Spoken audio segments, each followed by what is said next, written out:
Roll20 has a beta mobile app now, so you can download, and I will be rolling from my phone today to test it out to see Ooh, if that fancy works. fancy. I've been waiting for them to get a mobile app for so long. I know. So It so far it doesn't have like the map included. It's just like your character sheet. It's essentially meant to be like you have the character sheet on your phone and you look at the map on yeah, that a makes sense. computer. There we go. Um, so yeah, we are live, technically Hello, speaking. Twitch. Hi, Twitch. Technically speaking, we're live. Mm. Oh, thanks you for the sub, L. We are indeed back. Um, Welcome to the Pocket Change. But yes, the Outlaws are back. It's super exciting. I'm very excited for it. Because we've got so much story to get through and not much time. Uh, I'm scared. I know. I'm very nervous. I've We just can started. always keep going. We No, can take no, we long. cannot. This is going to be my last ever campaign, and I've started just throwing cults at the other party, just as many cults as I can think of. I just started throwing them at the party, everything. So, um, so that we can get through the story faster. As soon as I'm like, oh, my story's going slowly, I just start throwing cults at everyone. So expect a couple of cults. Oh, As if we Do we haven't been have dealing with them to? this entire time. Expect like twice as many cults. What if we just decide not to do cults anymore? Like if yeah. that's not our thing. You could just like go to the beach. To be fair. Yeah. Fuck yeah, I'm going to. That's my whole thing now. Yeah. They call me Beach butt. Peach Star. Beach butt. Peach Butt. Beach bot.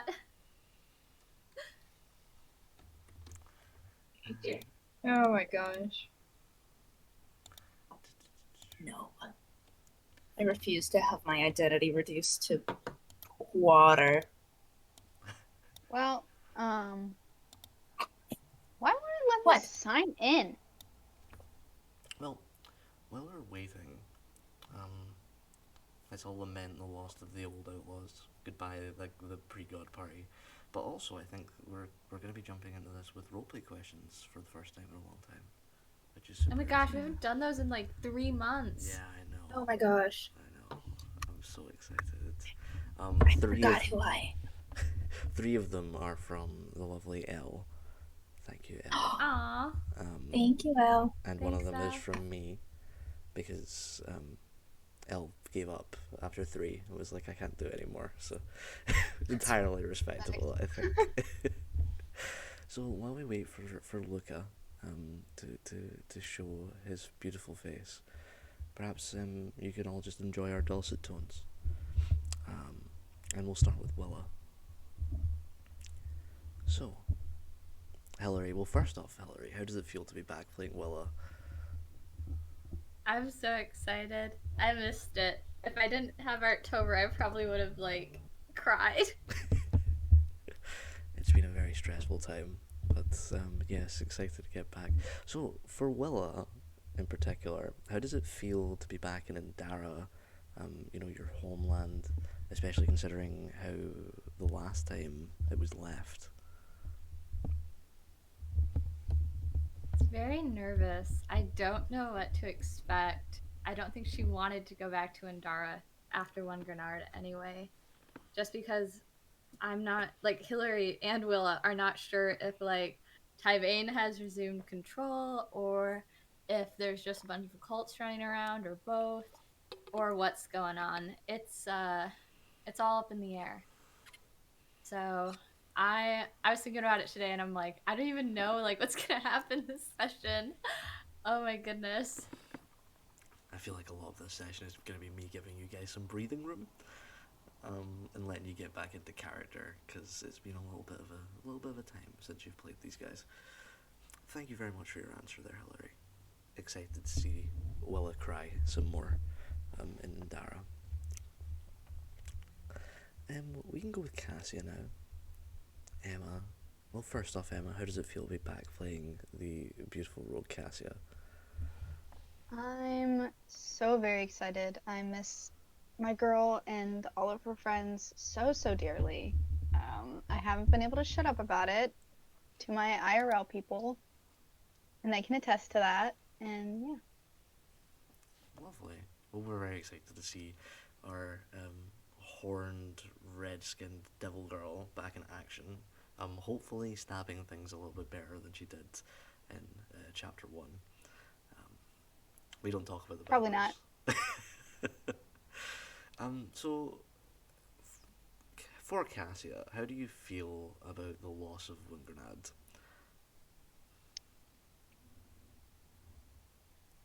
Um, a bit defeated. She did not want to lose her hometown and is very worried about the land and what Ruby City wants with it and what they're going to do to it. But as far as she's concerned, as long as the people of Wunngrenad are okay, then she'll be okay. So.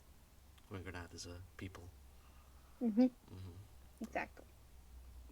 And more importantly, I suppose, for maybe all of us, but more importantly for me as the DM, but maybe equally importantly is probably better. How do you think Koru feels about it?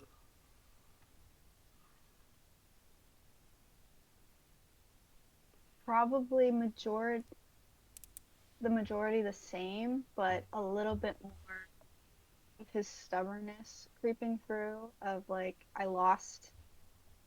It's probably a bit of a sting to his pride a little bit, but I don't think he's gonna be pig-headed about it.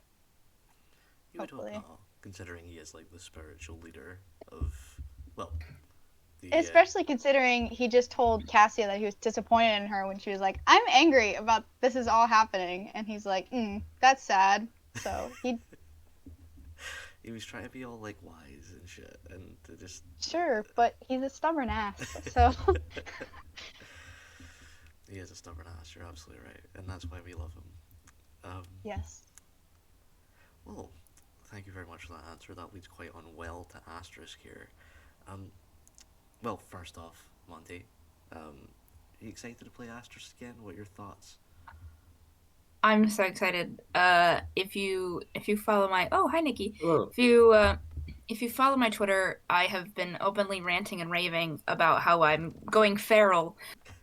Because not only have I not played D&D here, I haven't played D&D in my home game in about a month. So I'm randy for it. I'll tell you that. I'm ready to make some rowdy moves at the table. And we look forward to seeing those rowdy moves. With random turning into horses and things like that. The things that we've come to love and expect of both you and Asterisk. I think my question really for Asterisk is about, I think that may have been your first defeat that Asterisk has really experienced. Has this changed Asterisk's mindset at all? Asterisk was kind of thinking of themselves as all powerful, and now you've lost. I think certainly experiencing a first loss.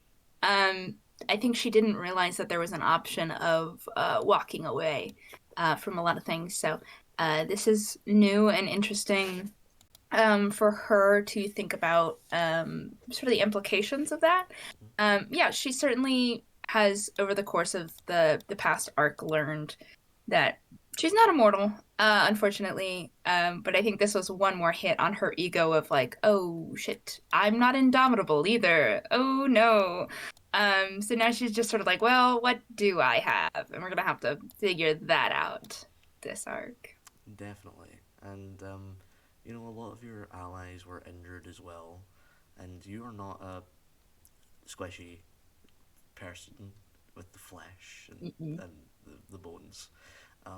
But seeing some of your closest allies get injured in that way, what are your thoughts on war, Asterisk?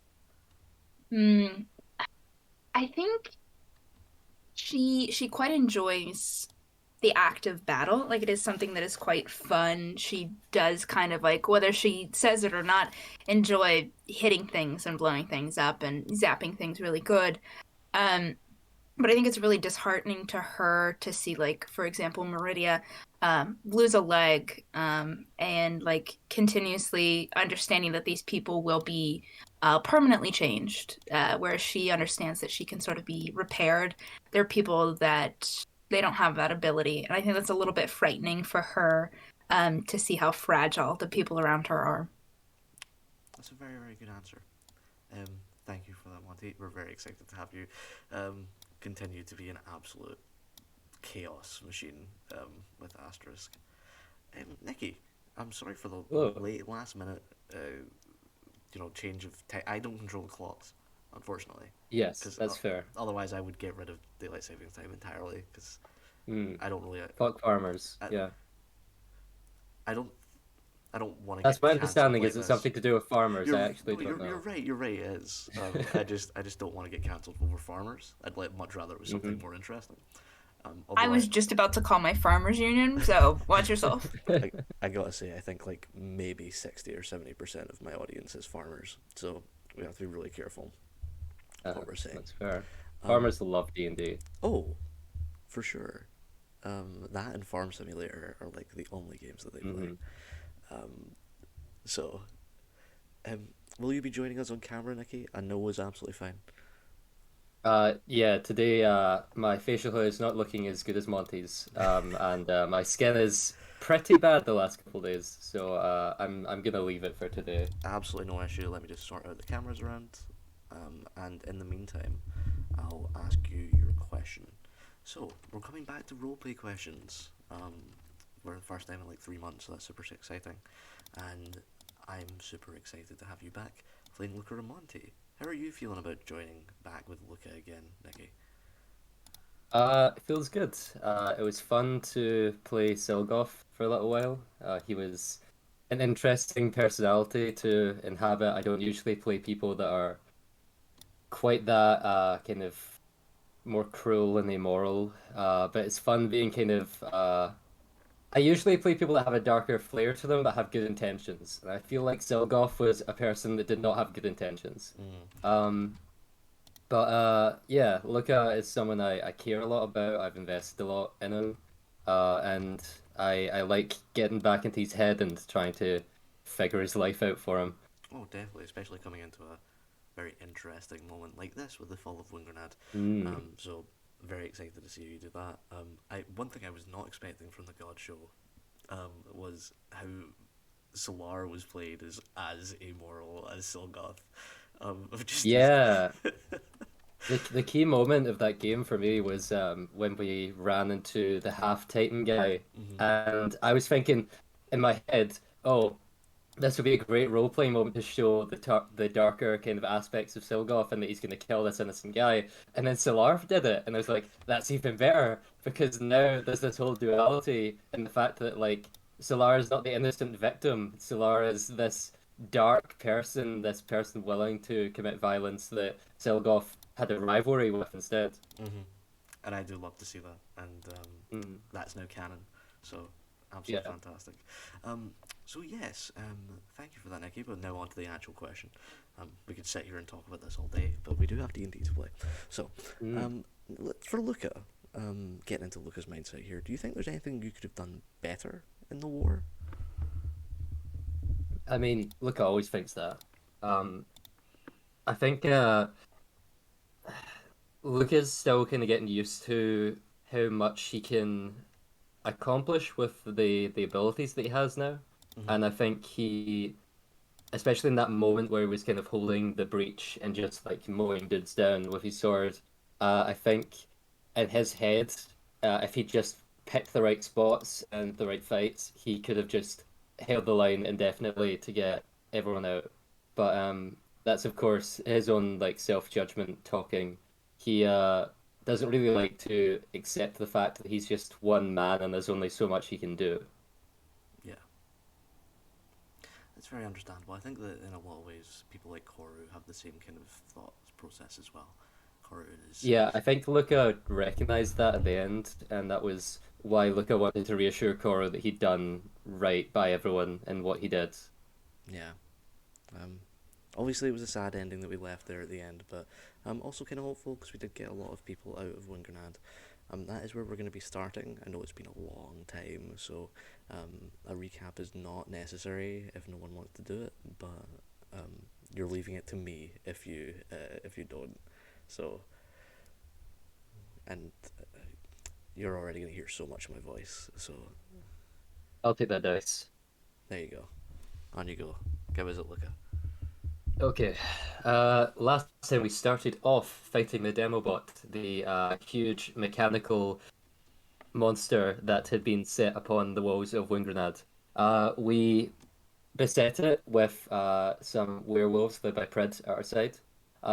It was tough. It kept spawning little mini demo bots that were blasting propaganda in our ears. And ultimately, we held on very well and we beat it down, but we were unable to stop it taking down Prid's pack and Prid himself in the midst of the battle. In the end, Luca got an insane crit that blasted the head of the demo bot, and we were able to destroy it. But at that point, the self-destruct protocol activated, and we all had to quickly flock to each other after trying desperately to save Prid's body to try and raise him again and realizing he was beyond saving. We got out of there and watched as it blasted away that side of the fortification. The enemy started to flood in. We started to spread out, trying to hold the line. Willa put up a barrier to cover an entire flank by herself and push back the enemy. Some of us were manning the walls, some of us were in the breaches in the walls, trying to cut down as many people as possible. Uh, this weeaboo swordsman from the Ruby City kept trying to duel Luca, and Luca kept trying to shoot him in the head. It was fun. We killed a lot of people, but ultimately, as the kind of elites started to come in, led by Van Sermon himself, these very heavily armored dudes with. Did they have flamethrowers? I remember them having some heavy gear. I remember them having flamethrowers. They definitely had flamethrowers.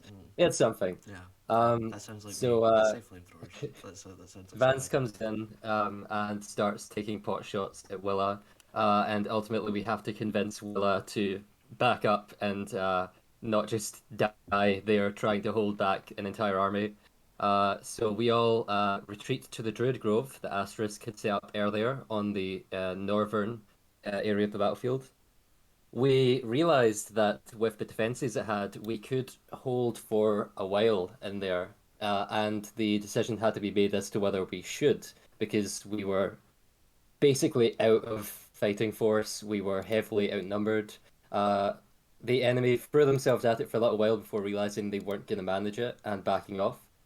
And after we had sat there for a while trying to decide what to do, whether we should flee north into Ndara or whether we should hold the line there, we were met for parley by the swordsman who came up and spoke to us. He mainly noted two things. A, they had us outnumbered, and if they wanted, they could surround us, but they would rather not have the fight and they would rather we fled. And they were trying to suggest we do that. And B, he was really obsessed with Luca. So Luca went to talk to him, and Luca refused a duel with him on account of the snipers that were pointing at the spot where the duel would occur, which I felt was reasonable, being a sniper myself. And after that, seemingly Luca has become some kind of talk in the Ruby City, and the swordsman had wanted to prove himself in some way by dueling him. And when we agreed that we were going to leave for Indara and take the northern route that had been left open, he tried to leave his sword as some kind of token of respect that Luca thoroughly denied. So we ended up fleeing. We got together who we had. We had some heart to hearts with the people. Luca left a message on the walls for the enemy that were flooding in and in the memory of the fallen. And we gathered together all the survivors and fled to Indara. That's absolutely right. You can have your inspiration. I don't think there was really much else to talk about there. That was kind of it. It was just a big war session. I'm just sorting out a couple of settings. I think we're dropping some frames, but we'll figure it out as we go. Not exactly the end of the world. So, Yes, indeed, you guys ended up in Indara. Um, I think that it's really on you guys right now of who you guys want to go talk to, how you want to regroup, and what your next steps are.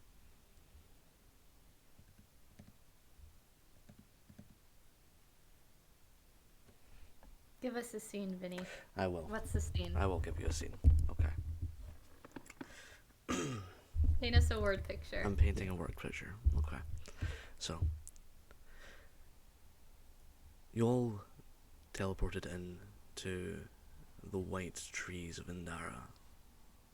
The silver bark reflects the moonlight, and there's a light glint in this clearing that you've come into. The grass is still slightly wet. It's been raining for quite some time.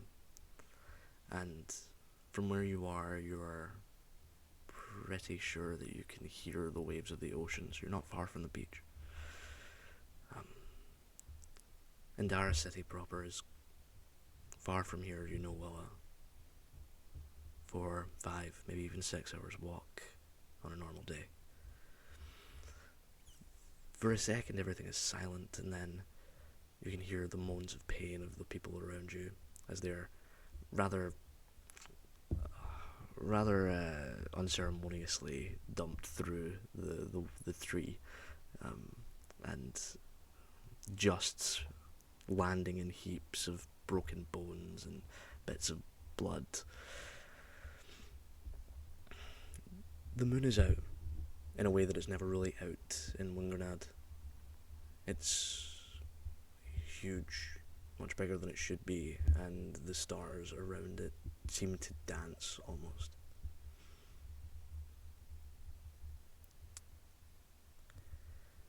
The grove that you're in, the little clearing, grove of trees, looks like it was probably a meet-up site for hunters or rangers at some point.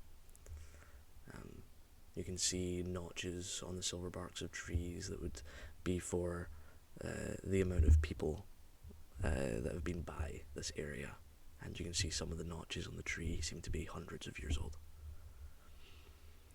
This is a sacred place, and you're pretty sure you'll be safe here. Is that enough of a word picture for you guys to go with? Yeah. Perfect. But just being sacred is not enough for Luca. So as soon as we get there and he sees that everyone's gone in safe, Luca hefts their rifle and starts tracking through, kind of clearing the area to make sure there's nothing waiting for us here. Sure. Can you roll a nature check for me? Sure.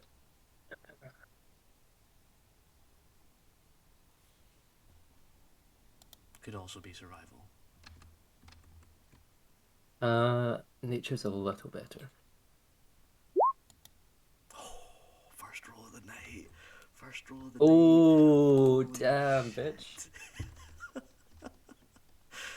Oh my god, brilliant. I was gonna say I've been playing Baldur's Gate 3 and I feel like that dice roller is nicer to me than the Roll20 one.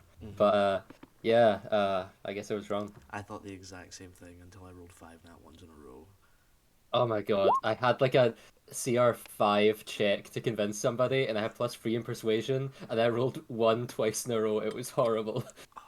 I love their way of doing inspiration, by the way. It's fantastic. Yeah, I really like it. We should play online sometime. Anyway, so you're walking around the outskirt of the grove, going up to the silver trees, and you come across a fresh patch of ripped up grass. You're not sure exactly what caused it, and you run your hand up the tree, and there's fresh, like, groove lines against the tree. Looking up, you catch eyes with a silver stag that has just finished rubbing its antlers against the tree, and it looks at you, and you can see in its eyes this recognition as it goes, not speaking, but like in its eyes you see it go, this fucking grove was just empty. And then it turns and it bolts. It looks like this place is pretty safe. There's nothing around. Okay. I'll Did that track dude back just to the do a party. cuss? I do. It is something I've done in the past.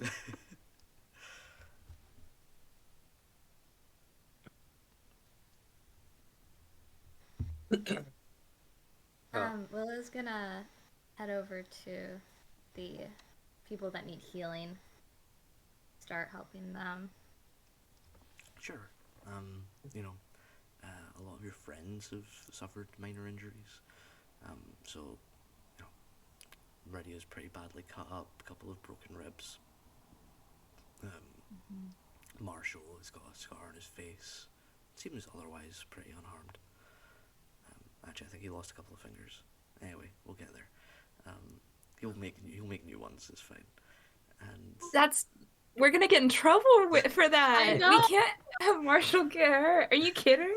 We made very clear to make sure Marshall did not get hurt. guys, Yeah. he can make cool fake ones. It's fine. yeah, he's gonna have little mechanical Fine. fingers. Cool robot fingers. Yeah, I'm on. gonna help Meridia.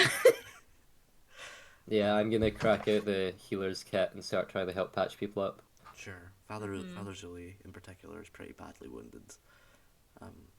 So it's a big help that you guys are helping out, considering he's really their only magical healer, and he's not in the position to be healing people. Koru, however, is basically uninjured, apart from the whole being paralyzed thing. For once. Yeah, Yeah, amazing. how about it? Wow. If you're using a healer's kit, can you roll for that? Sure.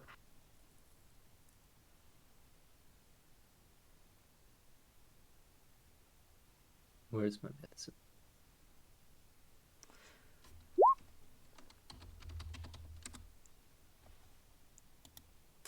Yeah, you're quite proficient with it by now.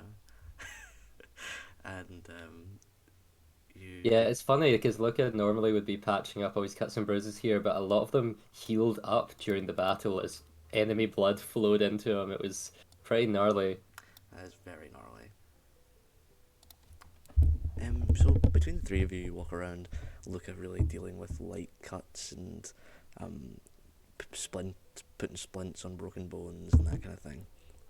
Well, our more celestial powered people are going around and healing up the bigger boo-boos. We appreciate that a lot. A lot of people, you feel bad, you don't even know their names, and some people that you don't know the names of, you're pretty sure aren't going to make it. You see a lot of the do you mind? You see a lot of the harsh realities of war. People who are still standing and talking, but have been very badly injured internally. And sure, with enough time and magic and a really, really good healer, they might survive. But there's so many of them.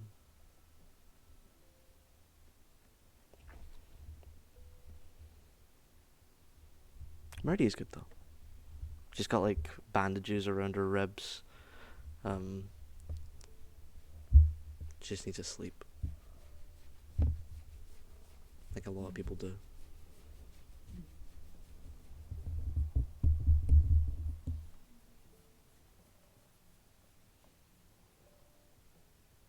You need to sleep too. Yeah. Would you like It's been a long Would you like day. to rest? Yeah. Do you guys have supplies to set up like tents and stuff? What's your deal? Yeah, I think Luca's Um, gonna try and get a little camp made up here. Get the able-bodied people to start rigging up stuff, especially for the wounded. Mm-hmm. Depending on how long we want to take, I can long rest for 4 hours while we tend to people, and I can Druid Grove, and then we won't have to worry about tents or anything. Like my bushes can be used as pillows. Well, you and I, we long rested in the grove last night. Remember? Because We did. Mm-hmm. Yeah. So we're. Okay. Yeah, I'm gonna go ahead and pop Druid Grove here. So then a bunch of like plants sort of sprout up out of the earth. Some trees sort of come into fruition and make like a nice canopy. sort of the outer barrier that we can see through but others can't, and then a bunch of just like plant life that is very like soft, and when you touch it it's very pillowy, but to our enemies it would be very spiky and bad. Just only if you have the password, it's very, very pillowy. The pillow password. Oh, this time I was just like, everyone here, if you're not in it, sorry. Rip everyone outside. Yeah, so you sprout out all of this amazing fauna and flora. I think it's just flora. I think fauna is animals. Yeah, flora. And it's very different from in Wunngrenad. Here there's lots of beautiful purples and blues, and everything kind of shines with this luster. This slight white light comes out of most of the flowers and off of the bark of the trees that sprout at your touch. Lots of like forget-me-nots, but beautiful and purple and white luster. Hickory. All the pretty blues. Elf shit, elf shit. Elf shit. Yeah.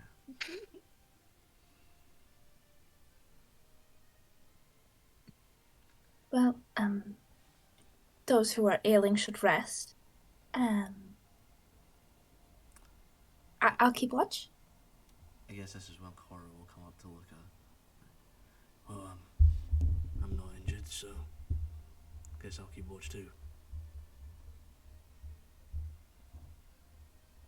Sure. Would be helpful. Looks like you could use some rest, boy. I'm good. I am. If anything, I don't think I'd be able to sleep. You look like you're running on fumes. Or adrenaline. Look, I let you try and pull the badass protector thing.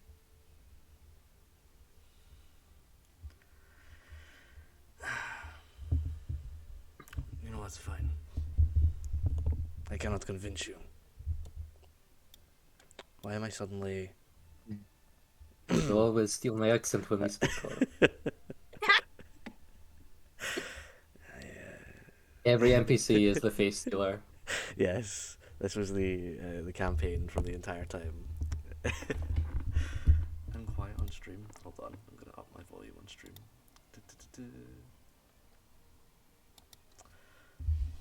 That should be better. No, I just Wunngrenad, the people of Wunngrenad, they need you rested.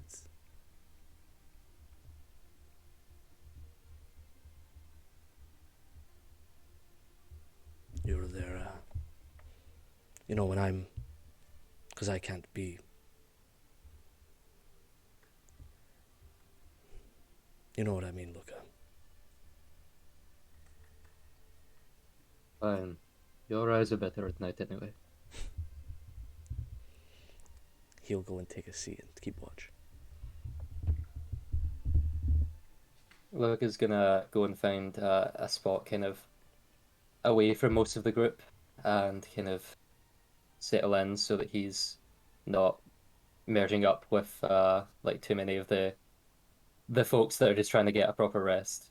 And once he's settled down, he maybe gives an attempt at sleeping for a little bit before he gets kind of restless and starts looking for his gear.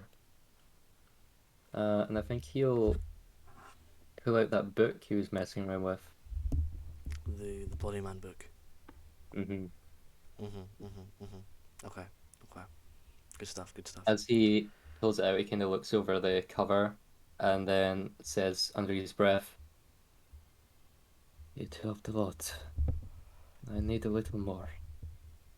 And he's going to cast Protection from Evil on himself, and then have another look at it. Well,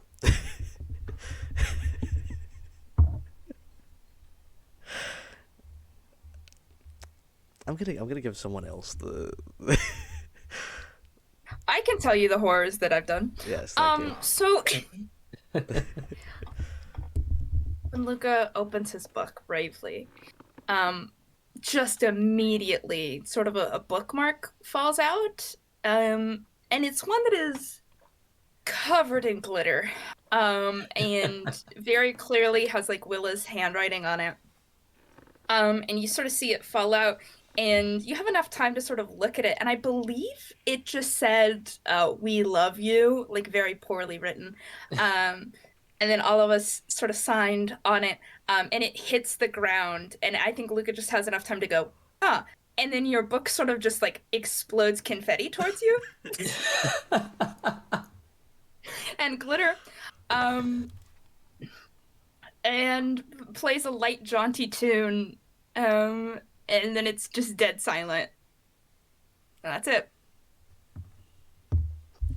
It You was. just thought of a lore and then this edgelord got glitter bombed. I can't. I would like to point out it was a sleepover session. I had I had no power in that session at all. They I just have glyph of warding. they just I'm using it. they just went crazy. Like I had no choice. Luca kind of, after the night is split by this blast of confetti and glitter, he sits there for a second, holding the book. Hmm. And then he's gonna up the bookmark and realize that it's gonna take a while to get all this glitter out. He's gonna wrap it up in something to try and keep the rest of his gear safe from the glitter and put the bookmark away. Um, and then he's gonna like shake confetti off the book into the grass around him, like as best he can, and just kind of pick away parts as he starts reading. Sure. So a couple of the words are obscured by glitter for a second, but you have to kind of like smudge them off to get it away. The book is very in detail, um, discussing a dance. Um, it's a, it's like I'm gonna actually bring up my notes instead of just talking about this from memory.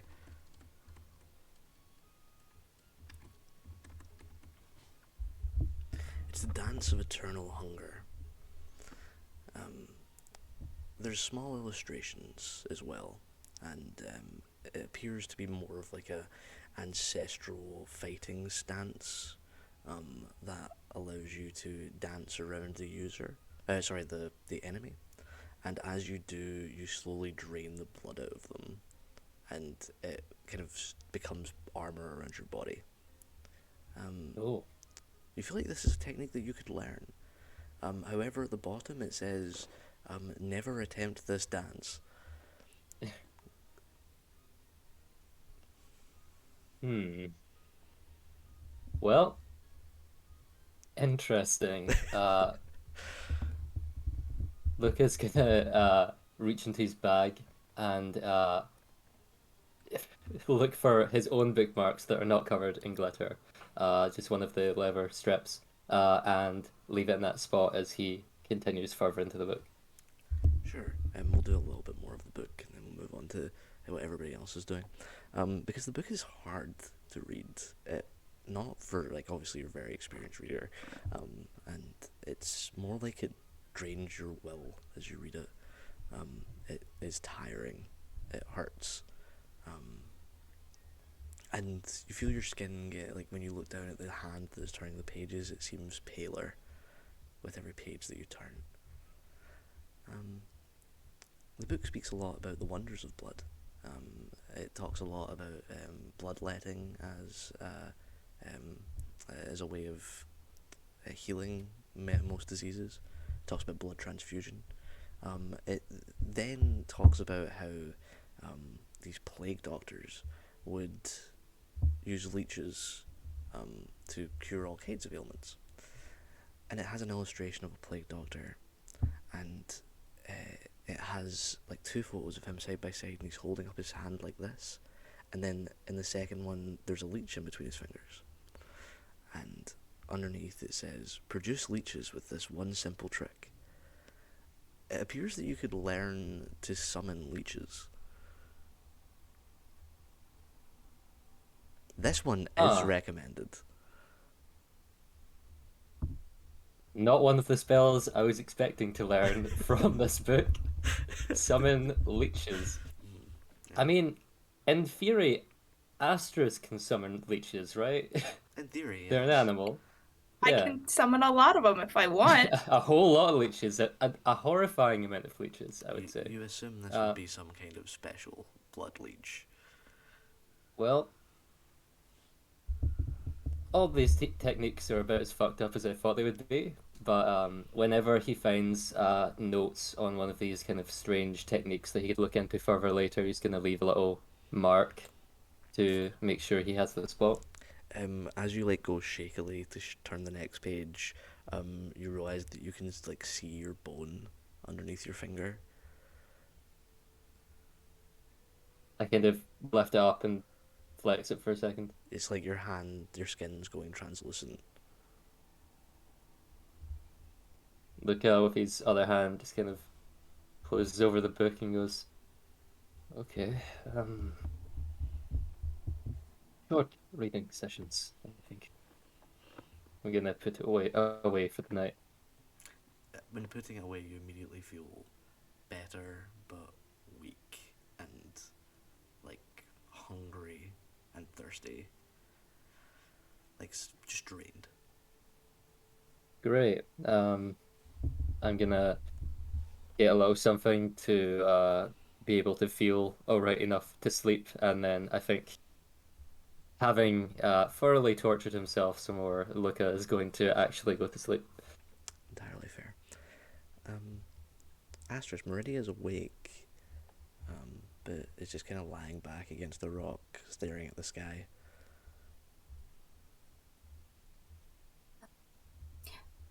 You should rest more. It's very difficult to rest with that big moon staring at me. It's very aggressive. Does it always stare like that? What do you mean? Is it staring? It looks like a I don't think it's. big pupil. That's. That's usually just what the moon sort of looks like, as far as I remember. It was never this big before. Not in Is that Wunngrenad, true? Well, it certainly wasn't this big in Wunngrenad. And Oh. in the pre-God session, I never once claimed that the moon was big. The moon was just regular sized. It was a normal moon. Okay. You ever get the feeling that something's watching you? Generally I would know if something is watching me. But I suppose sometimes there are moments when, it's certainly possible and I fear it. Why?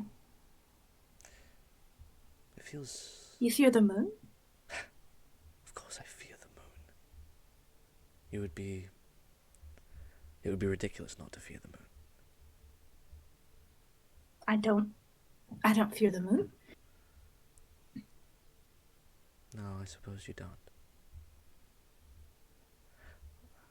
I feel, with my new leg and the loss of Wunngrenad and everything that happened in my past, that I've been dealt a particularly bad set of cards. You have? Yeah. Well, I mean, certainly you were locked away and in a chamber. By my I love. don't quite know where. Ah, yes, betrayed by your love, sort of like a storybook that Luca would read. Betrayed by your love, put into a cavern in the middle of nowhere, literally, for how many hundreds of years, and then you're brought back, and just people try and kill you all the time. I mean, I'm glad I got to see you again. Don't get me wrong, I'm glad I got to see you again. I'm glad it was I who found you. I suppose that was a stroke of luck. Hmm. Or was it? What do you mean? Because now I'm maimed, homeless again, and on the run with a big, scary moon staring at me.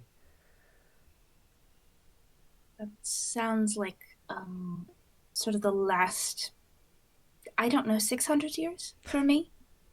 So, welcome to the party. Just wish I'd gotten an invite, you know. Could have RSVP'd. You did. By being related to me, I think. That's what I'm talking about, Asterisk. Nerissa, the fate. I don't really know that word. I think Willa's maybe used it once, but really it was to do with sort of jobs and purpose. I suppose this is And a bit to do with purpose.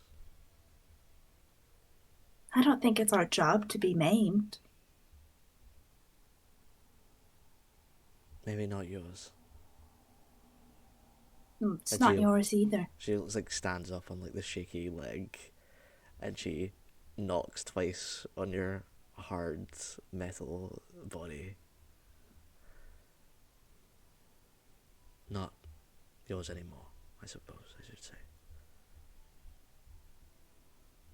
Surprisingly enough, it can still happen, but I'm a lot hardier. She's gonna give you a big hug. I hug her back. She's much taller than me. She's so much bigger than me. Yeah, she gives you a big hug like that. I know you don't rest, but just trying to think too much. I'll probably just Cassia's father is there, so I'll probably just sort of pick his brain about some questions that I've had, and I'm sure he won't mind. He seems like quite the conversationalist. I'm going to go and walk. I can hear the sea. Walk. Can't you hear it? Okay. I can hear pretty much everything. What do Doesn't you it mean? call to you?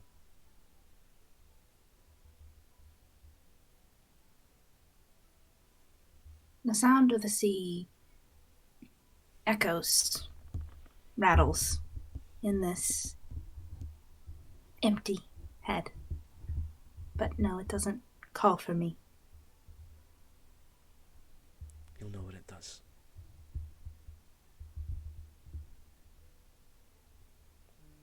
We'll see. And she's gonna walk off. I go post up next to Koru, and I just start talking his fucking ear off. He's got like that solemn. He's got like both hands on the axe, and he's like using it as like almost like a chin rest. And So when Cassia was young, do you think that she liked her toast like butter side up or butter side down? And when she folds her socks, does she always pair them, or she just sort of throw them into the drawer? who likes their toast butter side down? Who? One time I did see Luca eating his toast butter side down, and I thought it was maybe a regional thing. Luca is canonically lactose intolerant. He has margarine. I have This no is not son. canon. He just like he just. Willa carries a little Tupperware container and it just says Luca's special margarine. She puts it only in his muffin. I am done with having dumb bullshit be forced upon my character. Fuck you! You put your toast butter side down. Clearly, Luca's a weirdo that likes like Marmite or something. Marmite's good. You just don't know how to eat it. It's Cora's got like a tag, like a little badge that he made of him and Luca, like both with glasses of milk, like cheersing each other, and he just rips it off. He's like, I have no son. We were dairy buddies. He betrayed that. Look after every meeting with Koru, who forced him to drink milk, just going and vomiting. Just having a dairy pill. Somebody invent a dairy pill, please. Luca has invented the dairy pill. Marshall's in the background, like, hey, hey, hey, and give you a new stomach. You want fucking male stomach? Sounds kind of cool, actually. I'm glad to be back to people bullying a character who doesn't deserve it, unlike Silgoth. This is not bullying. It's light razzing. I'm done. I'm just talking Cora's ear off. He's getting an earful of it. Okay, who's next? I can go. Lila spends a hot minute out making sure that everyone is okay.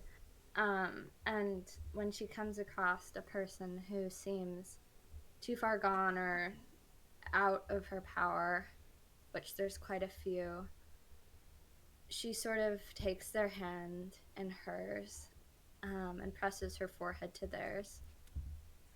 And to no one in particular, just asks that they are kept safe and that they are able to rest and that they are not exploited in their death, that their soul may find a peaceful place, whether it be in the stars or somewhere else.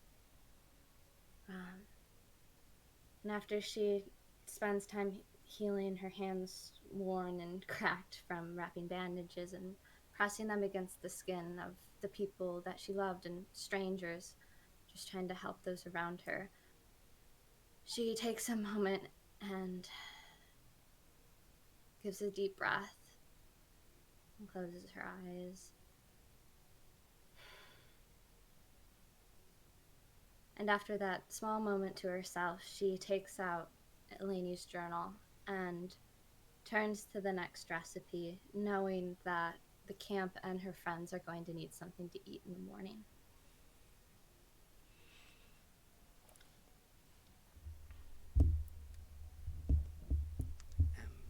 The next recipe is for Turkish delight. Turkish delight. Except I suppose it's called Indaran delight. Okay. Rose petals, most notably rose petals to make rose water. Mm-hmm. That's like the most important ingredient. Okay. I fucking love Turkish delight. Anybody else big Turkish delight fan? I fucking love Turkish delight. It's so good. I tried it and I felt betrayed. You know it's good if you like sell out your family for it, you know. Mm-hmm. You hate Turkish delight. Jesus. Sorry, go on. Sorry. Will is gonna go and find some rose petals somewhere. Just sort of like gather the ingredients she needs. And as she does, she sets it all out in front of her. And she sort of looks at the ingredients and then back at the journal. She sort of leans over it and pulls out a candle to set up by her workspace before kind of taking the page out and setting the candle under it, just to see if there's anything extra. There is. There's plenty extra, in fact. You know, Turkish delight's an alright recipe, but the stuff that's underneath is probably a little bit more useful. Eleni goes, this appears to be written like 3 or 4 weeks after the founding of the Venturi. So I've got the squad together. We said that we're going to tear it all down. whatever that means. I think that someone really important is going to read this someday. Continue on my work. I hope, if they do, that they don't judge me too harshly for the things contained in these pages.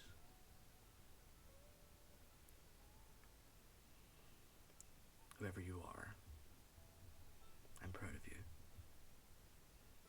Mm-hmm. The stars will fall. And then a little smiley face. And that's the first page.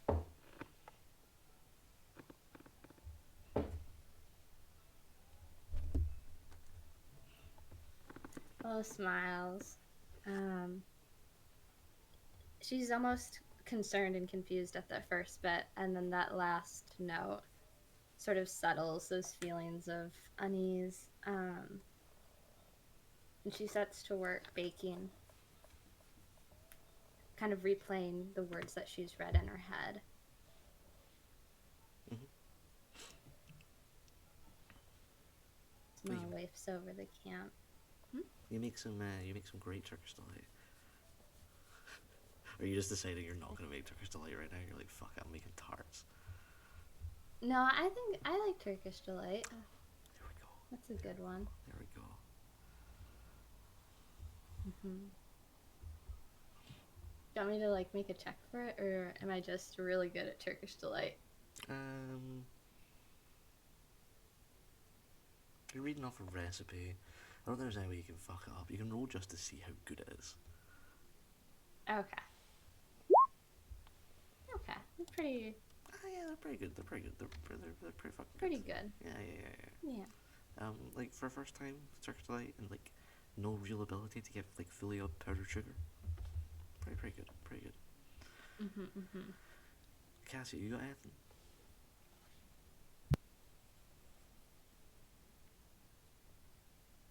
Cass is mostly gonna do like a head count, make sure everyone's, breathing, Mm-hmm. not bleeding out, kind of thing. Yeah, there's like. She'll first look for like, Mm-hmm. well, you said Koru's fine. She'll see that. Aram, Finn, Zuli, Yeah. They're all there. Seem fine. You know, Finn's pretty fucked up, but I don't think he minds all that much, to be honest. He's just lying there, like, in his wounds, just kind of like, whatever. Father Zuli, however, is doing bad. Pretty ripped up. Got really badly handled with a sword.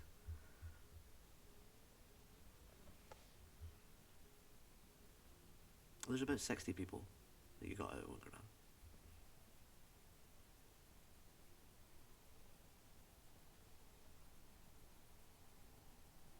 Yeah, I'm gonna go say hi to Father Zuli. Sure. As you walk up to Father Zuli, he's like in the middle of a coughing fit. But when you get next to him, he stops and he puts his hands away, and you can see his tusks, and one of them's cracked.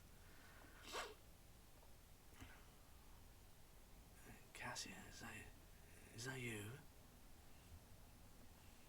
Yes, and I'm gonna offer him my water skin.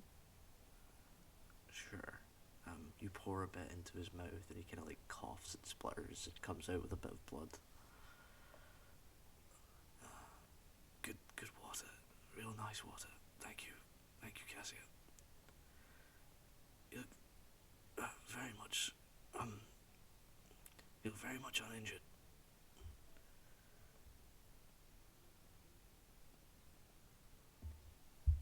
Seems things don't try and hit you when you're not seen as much of a threat, especially surrounded by a bunch of people. A lot more damage than you. Well, I wish I'd had your sense then.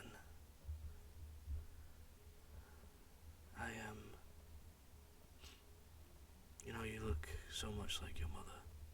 I thought for a second I was dead.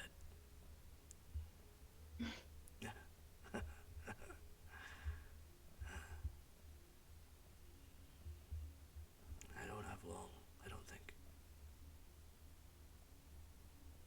Have you gotten some healing? I can get Will Warren over here.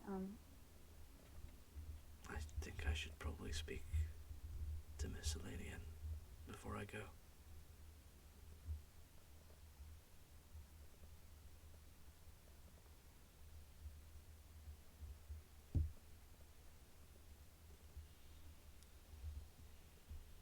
Is there anyone else you'd like to talk to?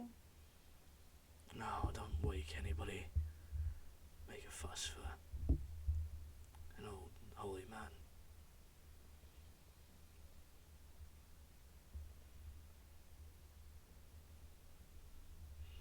She'll kind of give him like a sad smile and hold one of his hands, as long as they're not badly injured.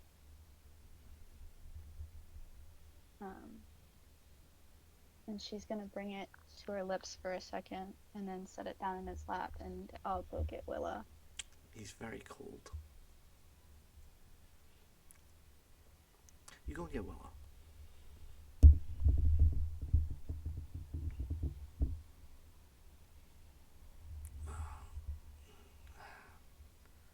It's good to see you. You're still up?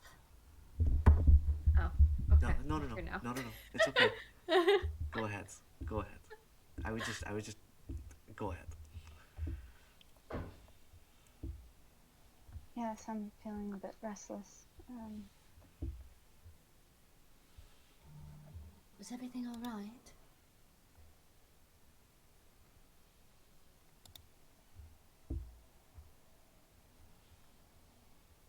Others of you would like to speak to you.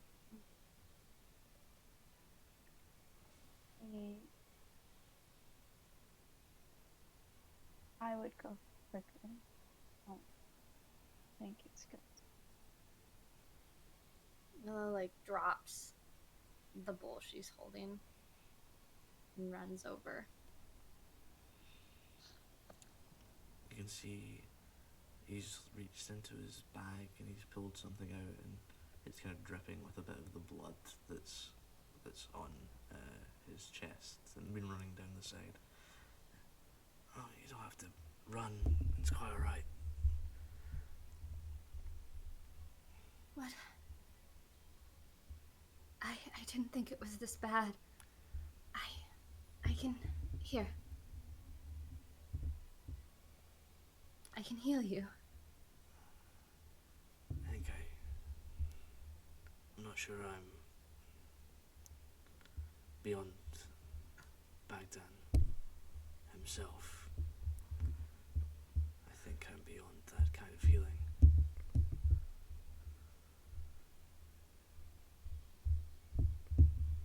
And you had healed Father Zilli, but you had so many people to heal, and he had kept his arms crossed over in prayer across his chest. When he opens up his chest, you can see that his breastplate has been like completely smashed in, and you can see viscera and bone underneath. It's a mortal wound.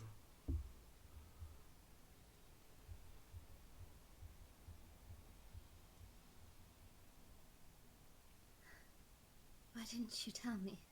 Oh, Isht.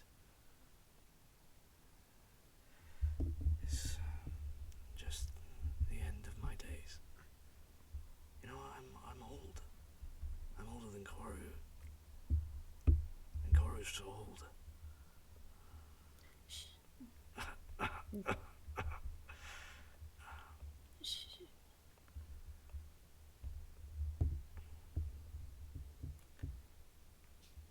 I've had this talk before. Save your strength. I know. I needed to tell you, because I'm not going to be here, and you need to be the light where I can't be.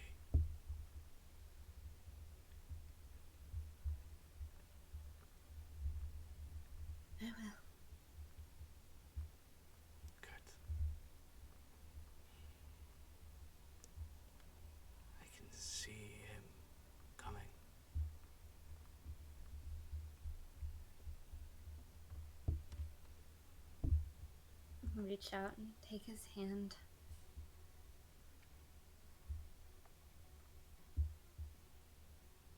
Am I? Sort of close her eyes. I didn't want to go to the stars.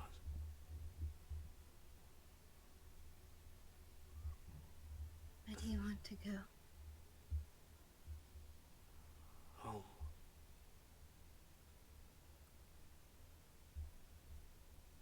She sets a hand on her heart. You're already there.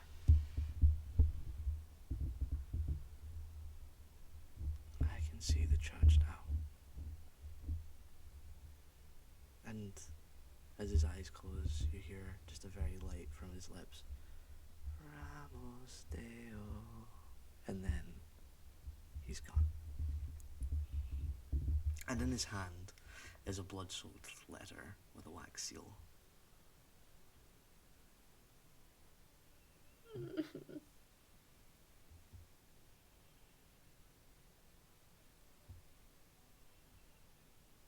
Which you would have if I had sent them to the right places. Do you have it? Do you want to read it right now? Or I don't know if she's gonna read it. It's yours. I'm not. No, I'm sending it out tomorrow.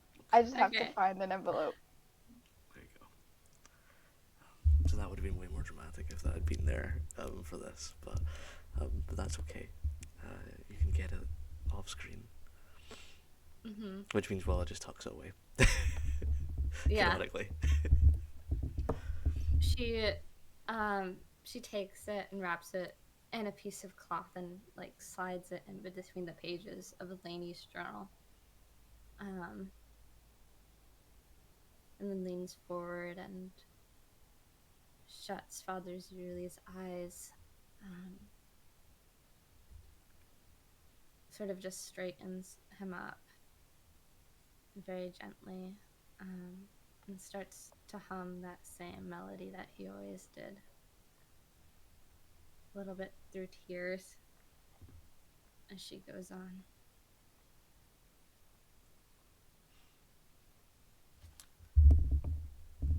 You can also have his mace if you'd like. He has a very nice warhammer. It's I don't mean to be like grave robbing it, but he has I a don't lovely want to loot. I don't want to loot Father Zuli right now. the little icon just comes up above your head, and it's like, would you like to loot? No. No. Fair enough. Well, that's the only thing I have planned for the night, so it's on you, whatever you'd like to do now.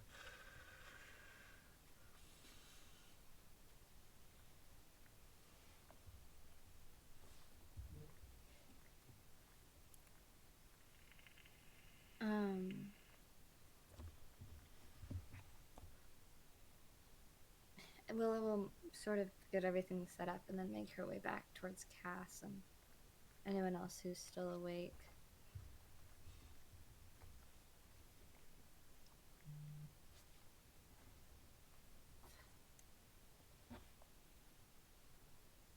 He's gone.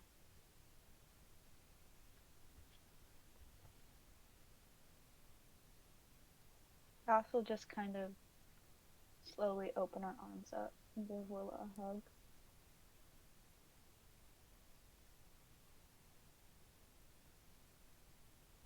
And Willa hugs her back.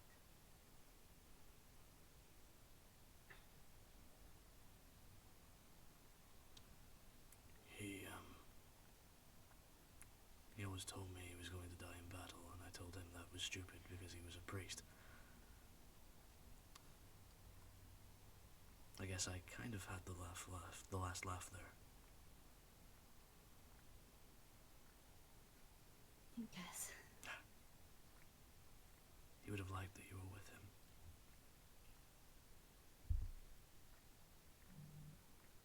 I hope so. Did he say where he was going? Home. Yeah. He always wanted to be buried behind the church?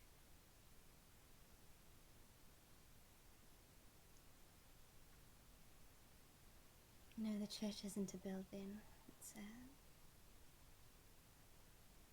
the people that carry the light. That's really good, because I didn't want to carry him all the way to Wunngrenad.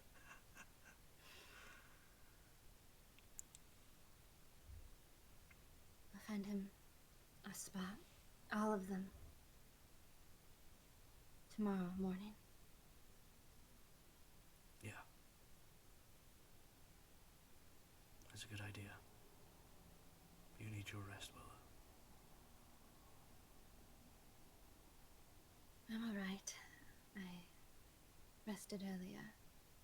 He'll stand up and walk over to you, Koru, kind of whirring a little bit as his mechanical spine kicks in. Willow, sweet dumb star. You're dimming. Look at you, you've been healing all day.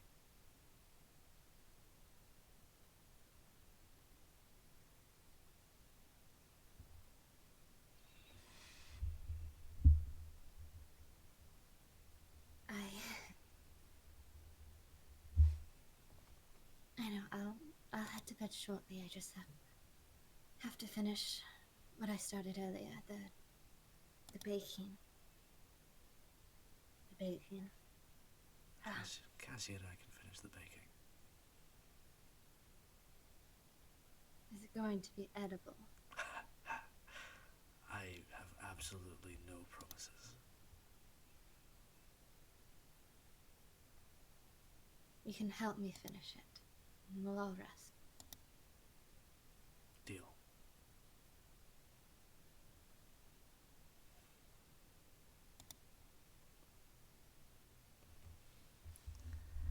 And that you do. Whatever. Yeah, we do that.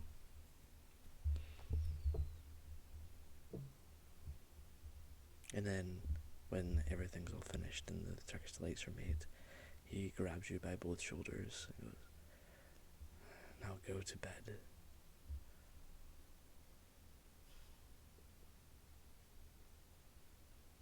Do I have to carry you?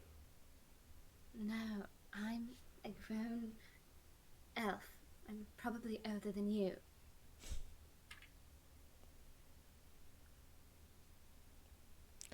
Why is every daughter of mine so defiant?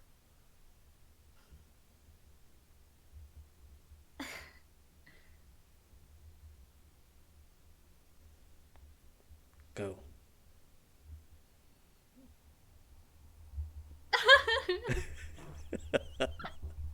Look in the fucking mirror, you bitch. Yeah. I'm gonna say, Kasha shouts, "We get it from you." I didn't need the wake up call, thank you. I'm good. That's fine, then you can all rest.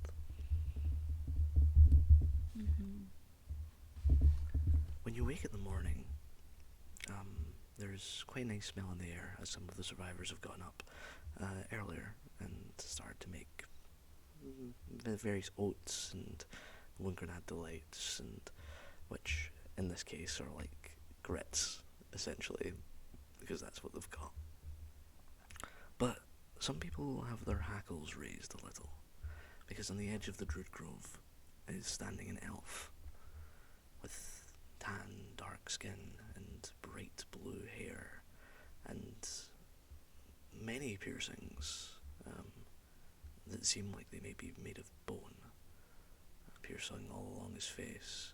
In particular, one long nose ring that seems like as white as ivory. He's wearing typical explorer garb, but everything is dyed this bright blue. And he's standing, just waiting at the end of the Druid Grove, sitting on a fallen tree. He seems to be drawing, maybe. As he sits there, a small dove comes and flies over and sits on his shoulder, and he just absent-mindedly takes a bit of bread, hands it to the dove, and the dove flies off.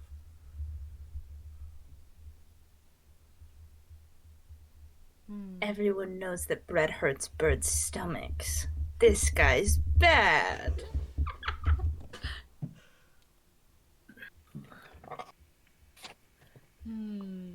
Shall we talk to this stranger? He's on the side of camp closest to Luca.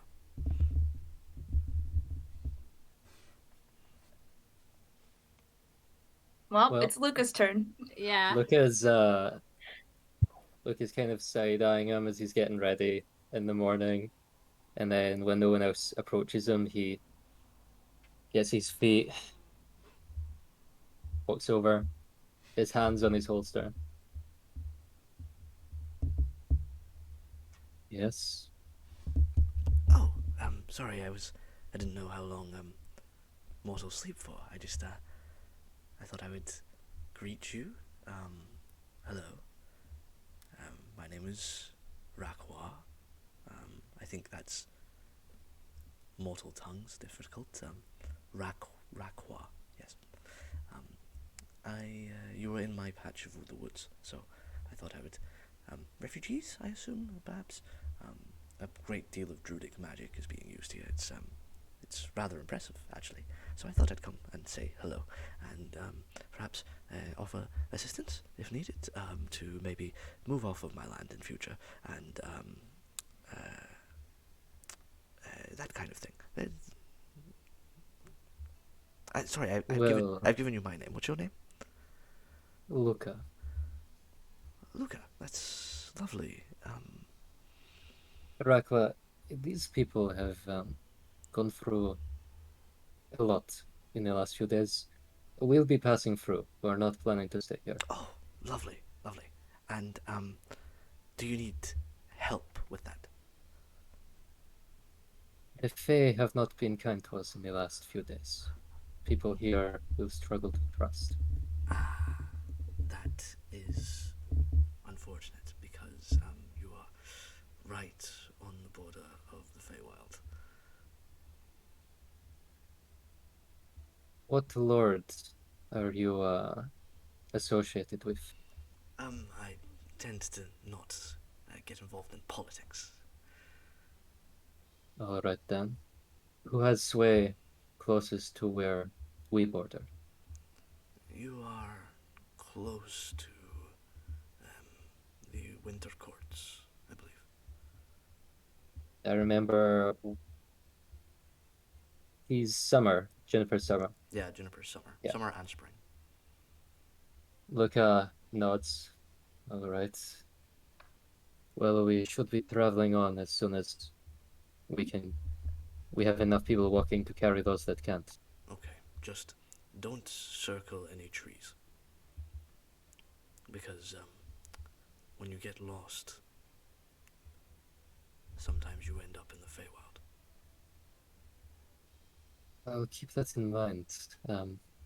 As you have noted, we have an accomplished druid here, knows about the natural world. Mm-hmm. No, we will find our way. I would quite like to meet your accomplished druid. You might find her quite surprising. I find mortals surprising most of the time. Maybe more so than usual. I'll go get her. Would it be possible for me to enter your camp? That's on her. We're going to have to ask her. Her grove, her rules. Of course. I will sit back down on my tree stump. Luca's gonna turn around and after he makes a little bit of distance, kind of like mouth fucking Faye to himself as he goes and looks for Asterisk. Stop telling people I'm good at nature. I'm really bad at it, and I don't want to. I know nothing about plants. Truly, I don't. Yep. Luca's gonna go find Asterisk has almost certainly been like noting this whole event. And it's just like, just Luca, who's our new friend? His name is Shikwa. He wants to talk to you.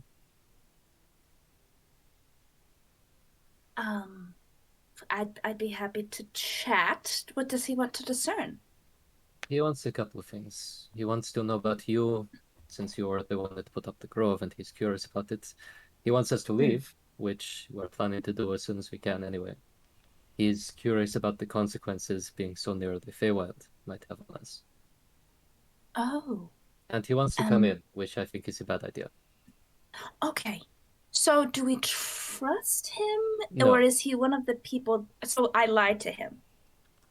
As much as you need to figure out exactly what his intentions are, but if not possible, I say we veer on the side of caution. I don't want to trust another Fey. Okay, understood. I'll chat with him. It seems fine. Would you like to come with me in case things get hairy? Sure. Perfect. I'll sort of go up to the edge of the Druid Grove, Sure. kind of peer. As you walk up, he stands and like smooths out his robes in one swift motion. You can see that his fingernails are also sharp and painted that bright blue. And when he looks up at you with your amazing perception, you can see that his eyes are constantly shifting colours, from the brightest purple to pink to dark blue to light blue. Gay pride, bi pride, baby, get it. Bi pride. I get up sort of very close to the edge of where I feel the safest, and I'll just sort of like barely step through the fog so he can see me. Just sort of like, greetings. You are not what I expected. I told you. Oh. He extends a hand out to you. It's a pleasure, though. I look at Luca. Should I? With touching his hand, put us outside the grove. You could have your feet still in the grove. I kind of look and say, just pleasantries for now. My apologies. My lawyer has told me not to shake your hand. Luca adjusts his glasses. He is better read than I. I was told you wanted to speak to me. What can I provide you? I was just interested to know who had such strong magics in my small little domain, small little pocket of Indara. I come bearing a gift. And he reaches into his large bag and he pulls out a beautiful bunch of flowers. And he lays them on the edge and says, just a welcome to my small little dominion. It's very kind of you. We have quite a notable sum of flowers within this grove as well.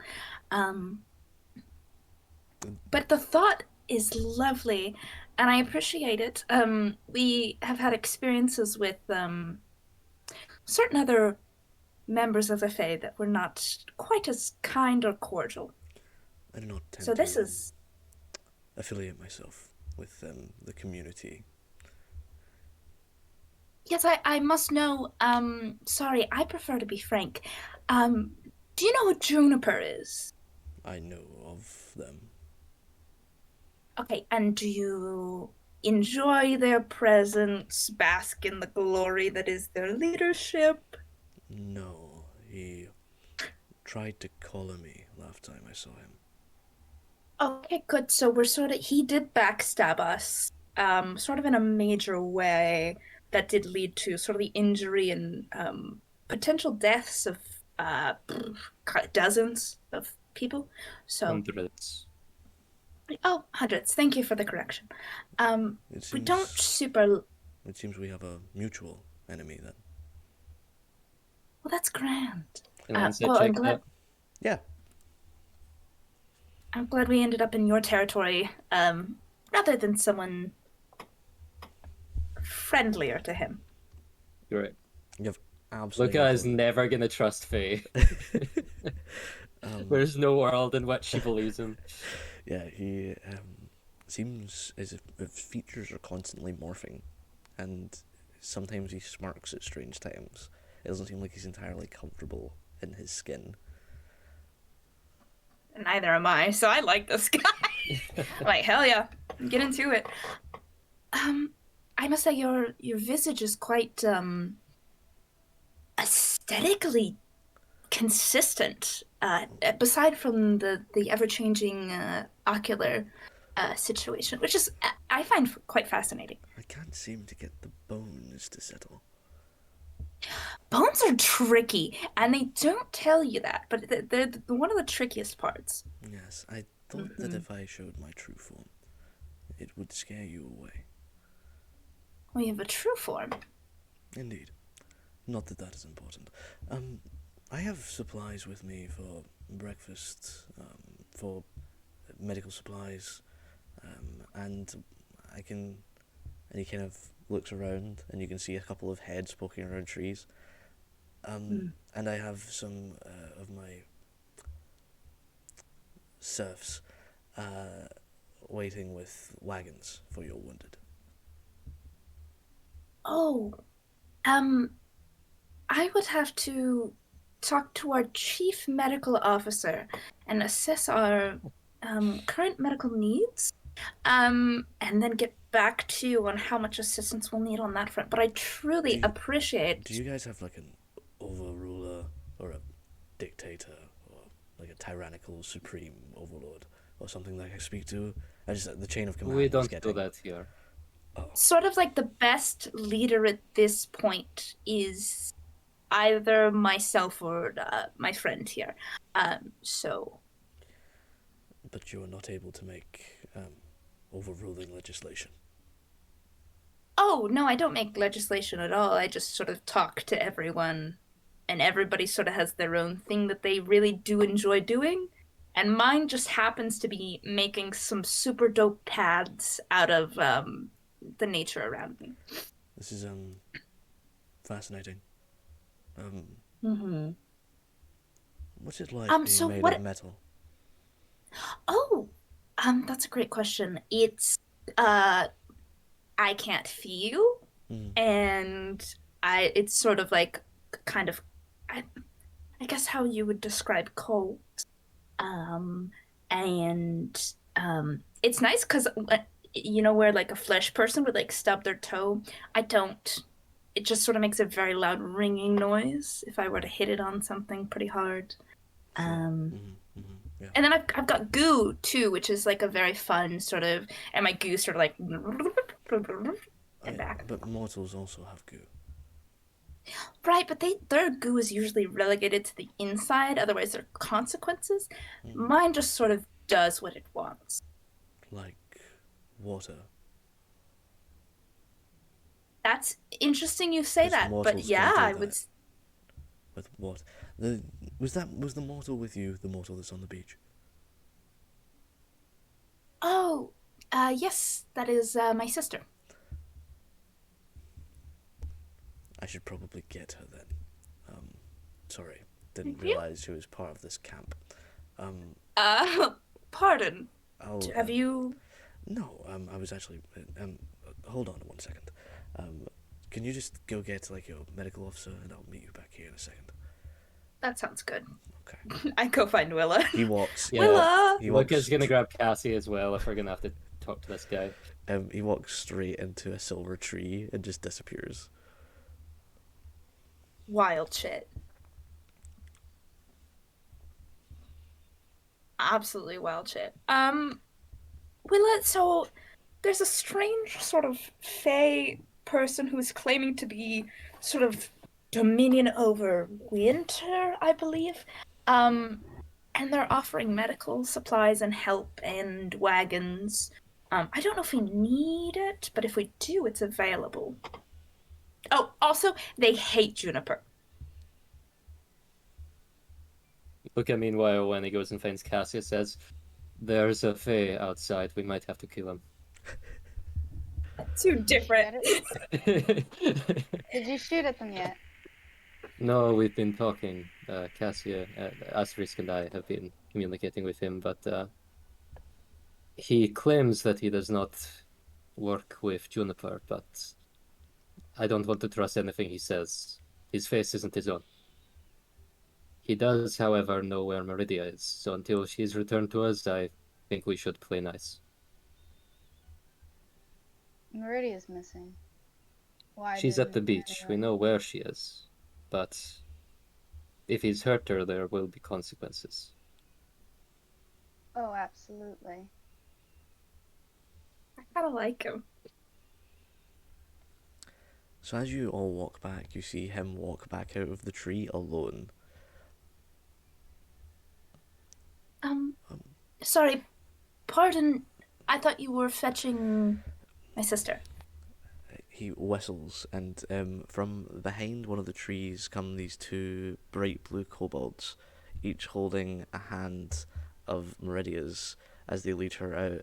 She's got a bag on her back, and you can see that there's like pies and stuff overflowing out of it. And she's wearing a tiara, and she's got like loads of jewelry put all over her.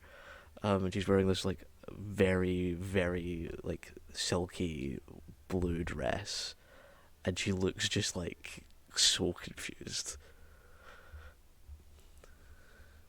Asterisk. But yeah, Meridia. This place is fucking weird. And she like walks back across to the Druid Grove. Yeah, get in here. Are we supposed to take all of this? This seems Meridia, bad. Yeah. A lady always Don't eat said any of Nev it. them. Will is like taking the stuff off and throwing it back over the. Yeah, This is very rude where I come from. These were it's gifts. appreciated, but we are fine. You should use this for your own people. But she is a gift from the gods. Oh. Oh. Okay. So, I guess my question is, how do you know that? Like, did you tell them shit or? Meridia's just like shaking her head, and he's like, "Look, she's a mortal that is imbued with our blue skin. She's Oh, no. She is one of the ocean folk. what? So You have the people. ocean here, right? You've seen a Triton before. The fuck is a Triton? Okay. How landlocked is this place that we are? You guys are like a 20-minute walk from the beach, like, but You, he's from the Feywild, so it wouldn't be a 20-minute walk to the beach at the Feywild. Interesting. Well, regardless, thank you, but this blessed one is fine. We're fine. We're doing fine on food. Thank you. We were just going to stock up and we're going to go. It was a pleasure to meet you, Meridia. You're welcome back in my dominion anytime. And Meridia just kind of like looks side to side and is like, I actually had a really good time. Do they party hard? Do they party They hard? party really hard. It looks like they party hard. I What are those lizards? I took a sending stone. And she kind of like waves the sending stone at him and goes, "Call me." And she walks away. What? Sorry, what? So, interesting point of note. You said that we were sort of on the border into the Feywild. Now our goal is sort of to get to Indara, is it not?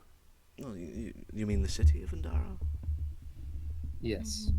Is there a different Indara? Well, you're currently in Indara. Okay, We're I trying thought there to was get to the city. I thought there was maybe like some deep hell, dark Indara mirror zone. No. Okay, good. Well, yes. So there are many different Feywilds, but they all are linked. I have a little pocket here that is my own little kingdom, that is separate from the princes and their courts. So, luckily for me, if you want to head to Indara, you should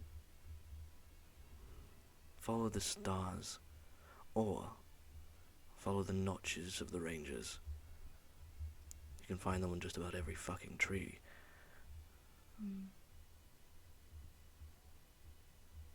Yes, Eleni taught me how to make my way back. You shouldn't have a problem. Did you say Eleni? Yes.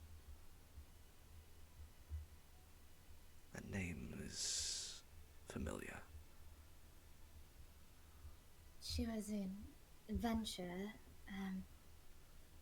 Oh, don't even talk to me about adventurers. Always coming and trying to steal something. Always coming and trying to murder someone. Ridiculous. Traditionally, in our encounters with the Fae, it's been the other way around. Oh. Well, I'm sorry to hear that.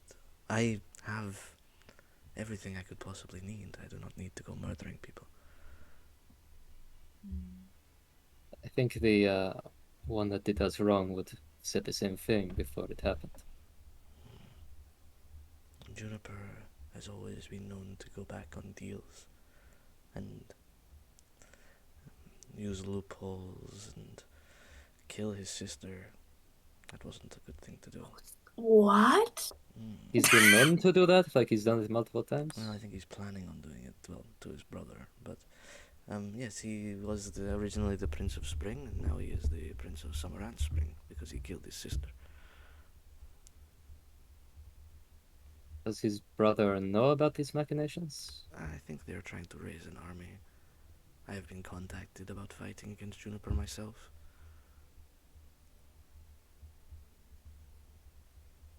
If you ever need help with that, I would say probably let us know. I don't know if we can help a whole ton, but we would love the opportunity to sort of stomp on his face. I do not fight any longer.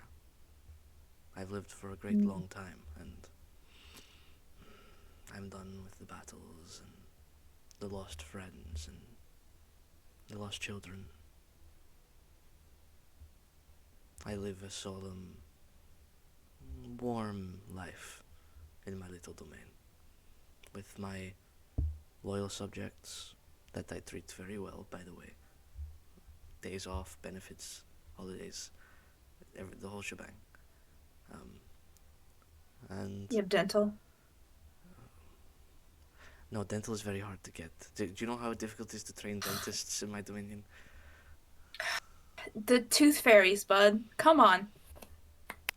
They unionize, get them in there. It's not hard. All the kobolds behind I don't start even have whispering, teeth. and he turns around, and you just see him go, and they all like quiet down.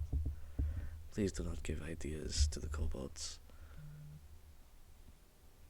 I'm just saying, if you make some tooth fairy friends, see if they have any connections. Do you work majority with kobolds? Basically entirely. Do you know of a place where there was a lot of them, a cave about 20 years ago? Sure. Mountain caves, temple, some kind of temple. Yes, Salaz. God of the moon, right? Sure.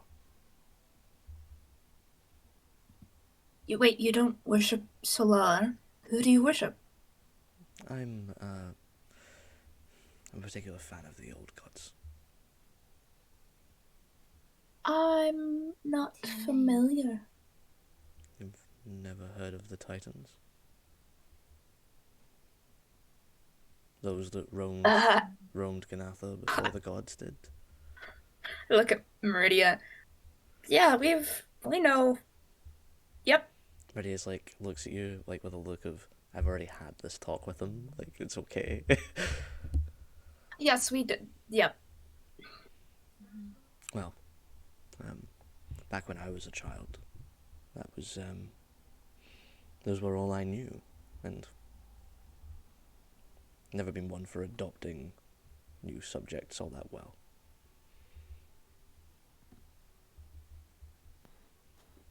Did you know Salar when she was a young god then? knew, maybe not, certainly not in the biblical sense, but knew of. I had some friends that fought her, had some friends that were friends with her. She seemed like an interesting fellow. I'm sorry I can't tell you more. I, again, don't like to get involved in politics too much.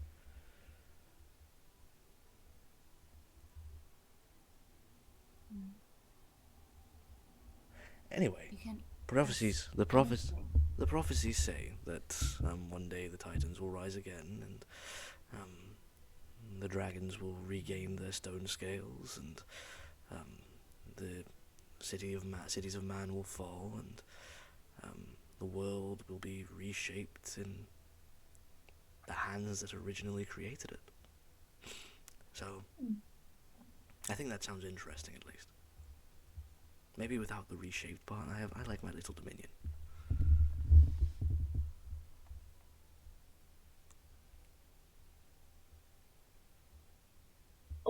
I don't know if they're quite as agreeable as these current gods, but the current gods have been fairly agreeable. I'm sure you could argue your point, especially if you've been faithful. I mean, the current gods are never really gotten in contact with me. Oh, I talk to them all the time. They're very accessible. Well, they are just people. Yep, they're just people. And Do you know how they become gods?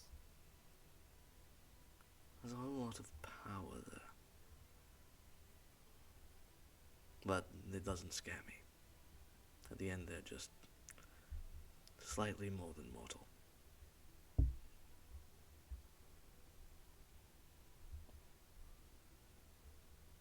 Yes. After all, what is a god? Well,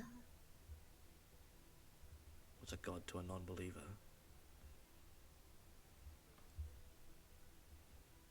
A potential friend. Not in my experience. Well, in my experience, every god I don't believe in has been extremely friendly to me. Listen, thank you, Ujikwa, for your hospitality, for leading our friend back. We'll be getting things together and heading out soon. Would you like me to leave the wagons here?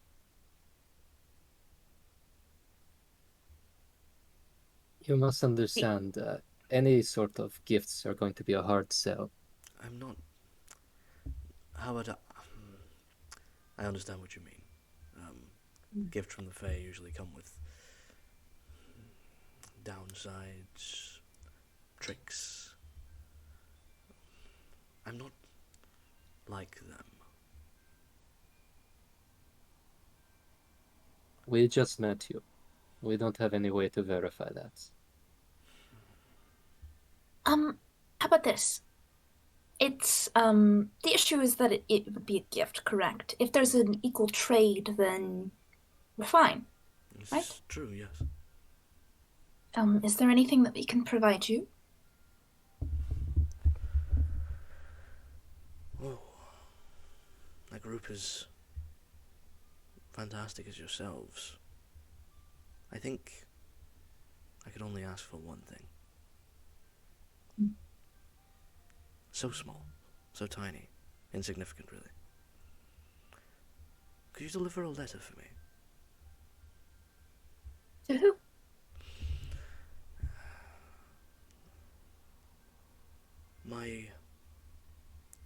I hesitate to say brother, but I suppose that's the easiest way to describe him. When you get to the city of Indara, he runs a clothing shop. What kind Okay. of clothing? He specializes in, like, cloaks, robes, boots, that kind of thing. Mm-hmm. Hmm. What's he look like? A lot like me, but green. Mm. And he has a long, pointed mustache. that he keeps immaculately well groomed. His eyes look kind of like chestnuts, I suppose. If I really looked. Much better shape than me, athletically. He's got much buffer. I'm more of the slim type, you see. And he has this fucking ridiculous grin on his face at all times. Like he's just heard the best joke. Does sound like my guy? No, it does not. Okay. If you want, I can have that letter sent right away. No. It cannot be sent. Hand-delivered? Hand-delivered. Not even by the most trusted wildlife? This deal is that this is hand-delivered. And if it is not, I don't know, something will happen to the wagons, I guess. Not ideal. Yeah, no, not ideal, but these trades have to have a clause in them for what happens if you break the deal. What do we do if he's not there? Oh, you could just leave them at the door. I thought we were meant to hand deliver it. No, it's more like recorded delivery. You know? I could just call him now and say something. He does not like magic. Oh. Well, no, he just doesn't like... He doesn't trust magic communication. He's old-fashioned, I understand. Very Thinks that the magic is listening. I get it. Exactly. So, if you could hand-deliver this letter for me. His name is L'Oreal. I call him Larry, and he hates it. So do that for me, please. Absolutely. Say you've got a delivery from Larry, from his better brother. And Do I have to say that? I would prefer if you did, but I'm not going to take points away from you if you don't. Okay. It feels a little bit rude. And his shop is called Fairly Dressed.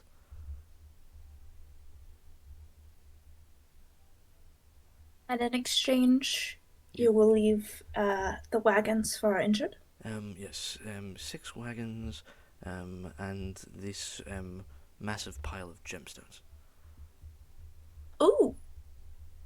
That's good trade, absolutely. Yes. A sapphire's okay. I'm not picky. Sapphires are lovely. I'm afraid that's all I have. Blue and all that. Right, so we deliver a letter to L'Oreal because it's worth it. Yes. And then we, our bargain is done? Completely. Fine. I prefer that to taking anything as gift. Okay, perfect. And he reaches into the tree, pulls out a letter that is stamped with a blue wax seal. Do not open it. It gets there unopened. Sure. And he hands you the letter. And then he gives you 7 sapphires. They are, Yay! like, pristine. Impeccably carved. Whatever. Faceted. Cut.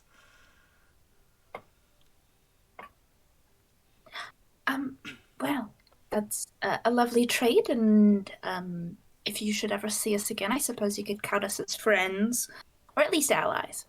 I'm sorry, I think I've taken you right past your breakfast. Oh, we're fine. Again, I would like to say that I'd be happy to accommodate you, or enter and have breakfast with you, talk some more.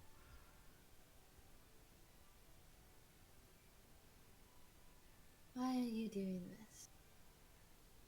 I just think you mortals are so cute. So spunky. So willing to go on adventures and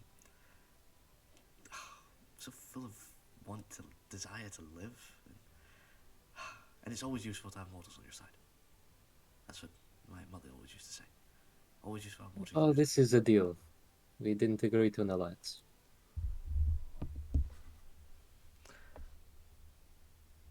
Oh no, I'm not coming across very well, apparently. Oh, sucks. Yeah, well, there's no need for an alliance, per se. Just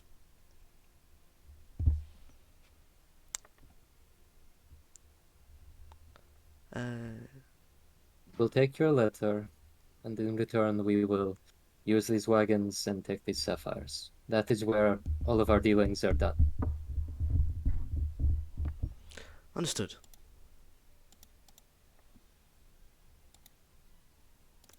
And I'm gonna like whisper, even though I cannot whisper. We're cool. You and I, we're cool. Don't worry. Like, he likes to play sort of like a very sort of like serious, but you like to have fun. Don't. he gives you a smile and then just kind of winks and walks back off into the tree, and all the kobolds retreat with him into the Feywild.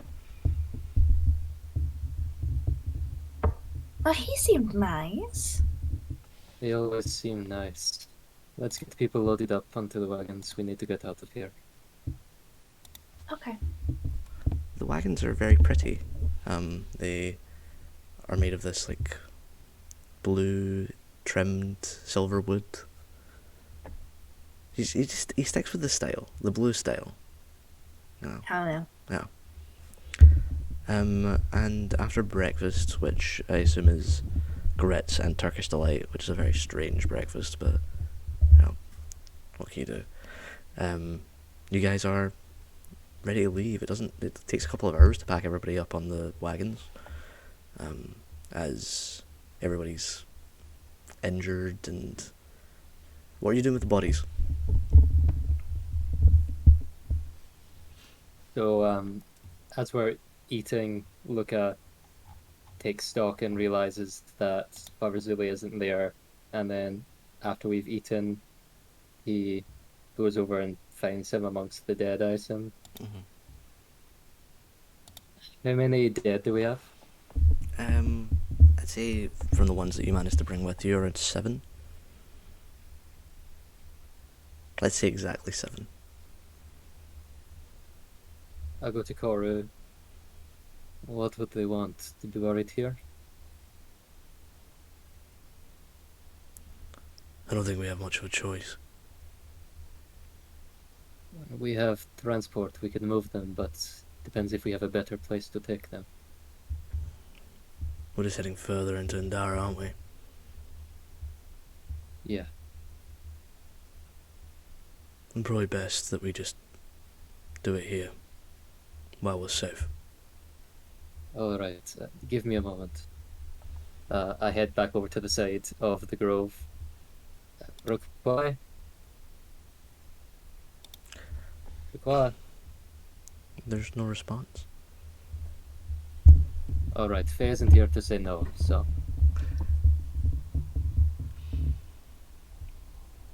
Luca's got a shovel. Luca will start helping dig. Do you want help, or are you just gonna? I only have one shovel, so I guess you have magic though, so you do. Yeah. I'm gonna kind of see that he's digging, and I'm gonna sort of like nudge Willa, and then just sort of walk out that way, and start molding large swaths of earth into different graves. It's a dirty job, and it takes some time, but eventually the hole is made and someone can do last rites. Koru is standing, kind of light sweat over his, running down his face as he turns to Willa and says, "He would have wanted you to do it."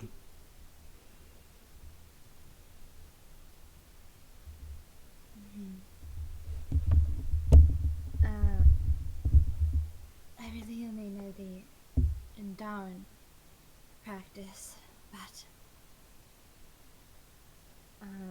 Lila sort of stands over the grave and clasps her hands together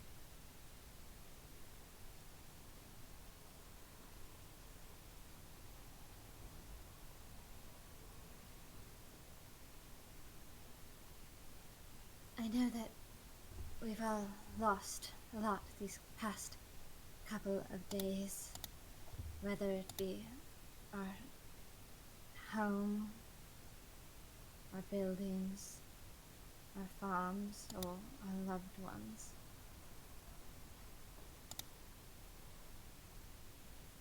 But I know that the beliefs of Wunngrenad and its people are buried deep within us. And today we return our roots, the roots of a tree that will grow further towards the light, towards the sun. We put them back in the ground and we let them rest. We thank them for nurturing us, leading us into our own paths. She sort of extends her hands out for others to take. Yeah, Cora will take her hand. And the hymnals that Father Zulu would.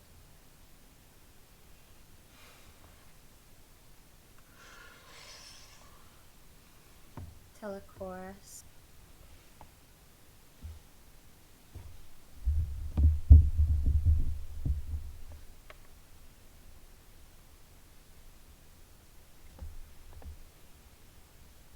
And Father Julie and part of Wunngrenad are returned to the soil of Genathan.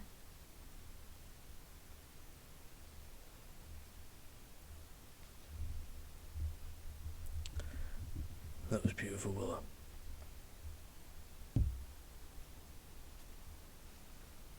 Much better than anything he's ever done. And he kind of laughs and throws a bit of dirt on the pile.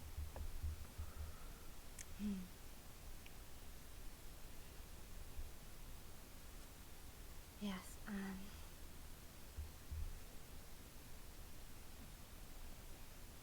hope that I'll still hear his songs in the winds. I hope that wherever he is, he's resting. Resting his voice. Because we're going to have so much to talk about when I see him soon.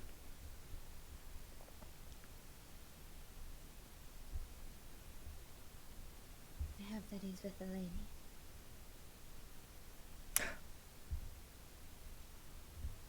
I wonder where Elwyn is.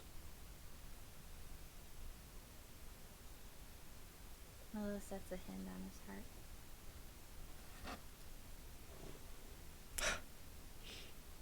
Yeah.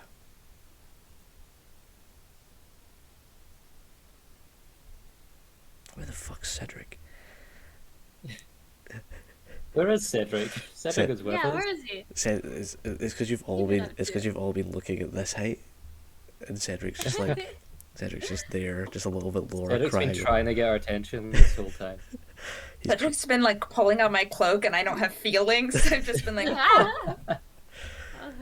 No, Cedric would definitely be there for this, and he like walks over to Koru. Says, well, don't know which one of us is going to be next, but God, I hope it's me. And Koru doesn't make a quip back for once. And just grabs Cedric into a hug.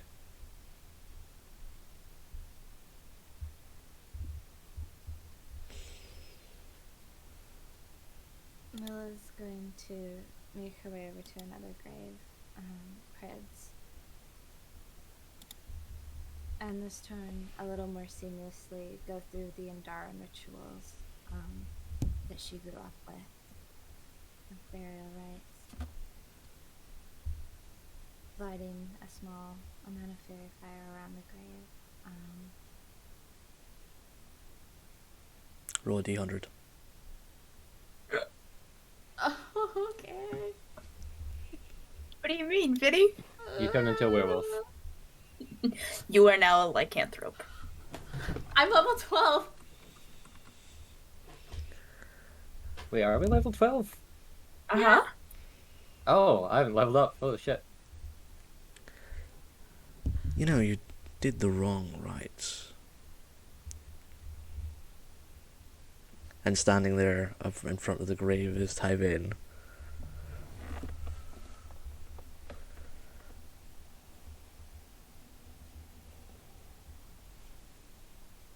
What do you mean? They've updated since you were at the church. And he would have wanted the right for the hunt. He's not going to you. No, he's not. Does that mean you have him? Or is this another of Silgoth's machinations? I'm sending him home. And where is home?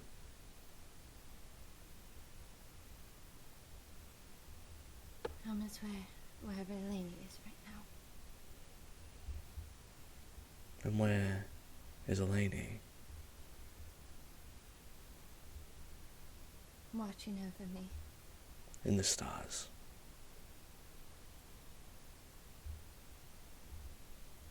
You know she's in the stars, right?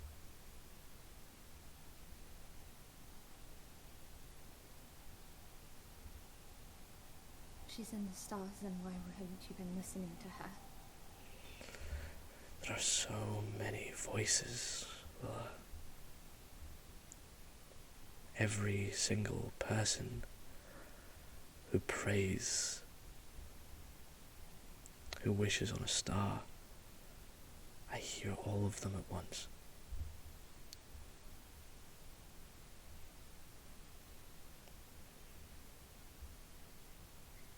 And yet you constantly come to me when you are not called upon. You did call upon me. You did the rites. The rites from when you were a cleric.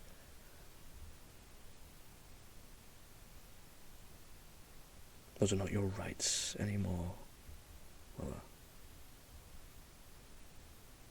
You have your own.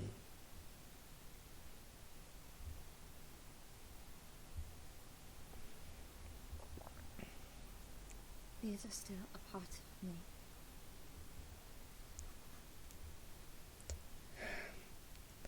I don't have a problem with you taking your little part with your followers and those who love you and believe in you. But you can't take this. There's a balance to things, Willa. And if It's not something that you can own, Tyvain. I'm not taking it. You don't understand. I know I mistreated you. But everything you've done has just empowered the flames.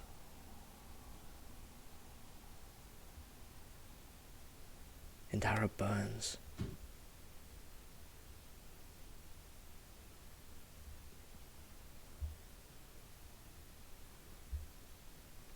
I don't think that you can or should ever forgive me. I don't expect things to just go back to the way they were. But we need to at least have some sort of alliance here. For the sake of Indara, to get rid of the flames.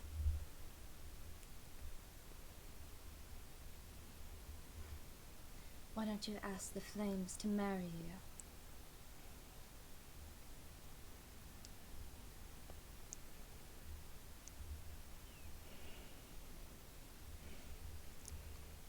Some would say that flames are powerful and that they have a certain allure to them, beauty, but that was never me.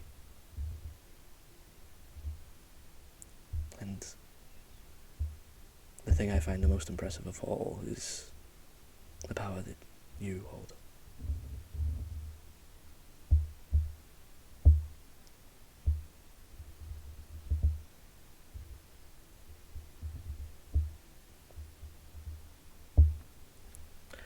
I get the feeling that this was more of an accidental summon. I do apologize. I didn't mean to invade your private moment. You're just so... How is it that you never answered when I needed you, and now I can't seem to get you to leave me alone? You're so strong now. When you call, it's like a battering ram at my door. I can't quite ignore it anymore.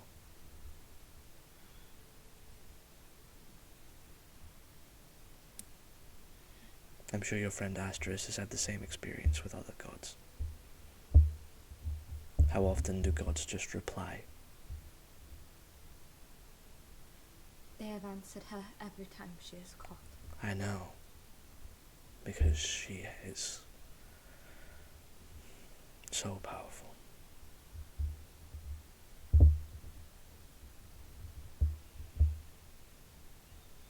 She's so powerful. Then why did you ignore us for so long?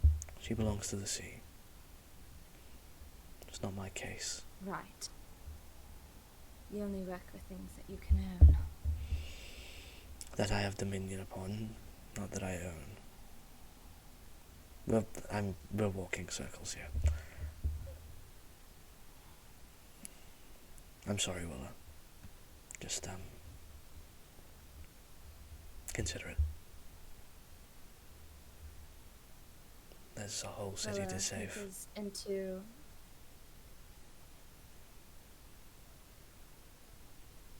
I know I intend to save it.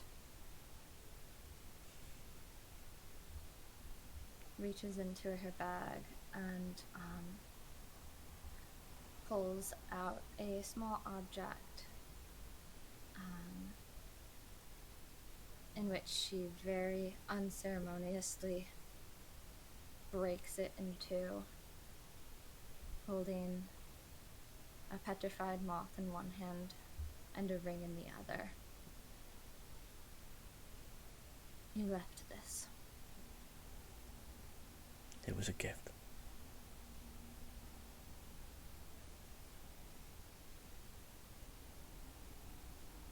It's not one that I need.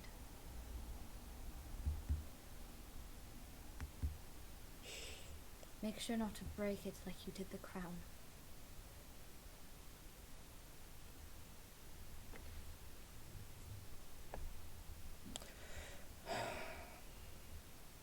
I'll see you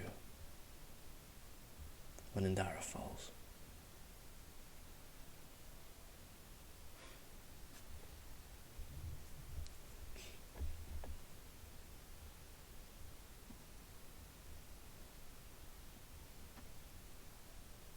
I used to pray to you, now I only pray for you.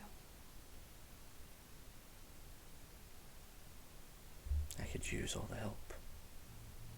Thank you.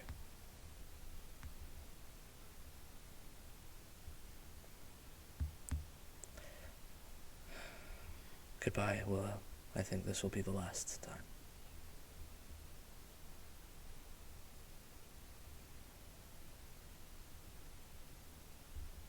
Thank you for saving my life. Twice, I suppose. Thank you for showing me how to believe in her.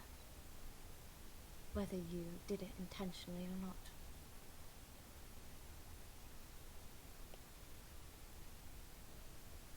I remember when you saved me in our temple. I thought there was no one that I'd never meet anyone as powerful as you. I think maybe I was still right. Have you ever heard of the astral plane? You mean the stars? That's what I thought. And then he takes a step into what seems almost like an open doorway of milky stars. And then he's gone.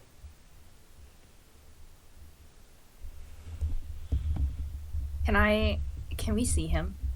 No, they were having a private moment. Okay, but could we see him? Like, did we witness this, or were we all just like, nothing is happening to Willow, and she's not yelling at someone? I imagine you guys would have like been privy to the fact that it was happening. I'm just like looking at Cass like, Back.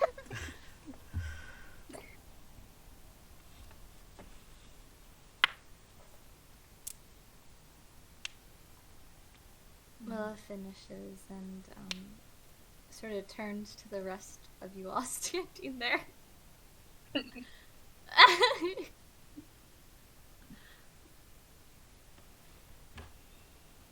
You'd think that he would leave me alone, now that I don't want anything to do with him. I don't even know why he came here. He sounds desperate. As always.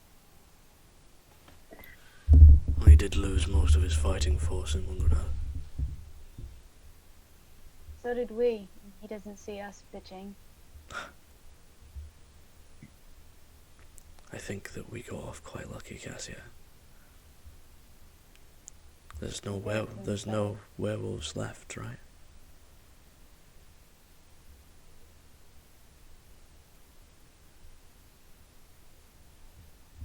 Does this mean we're walking into another war?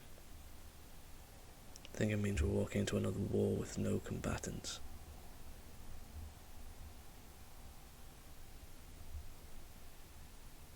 Perhaps we'd better do this one stealthier. And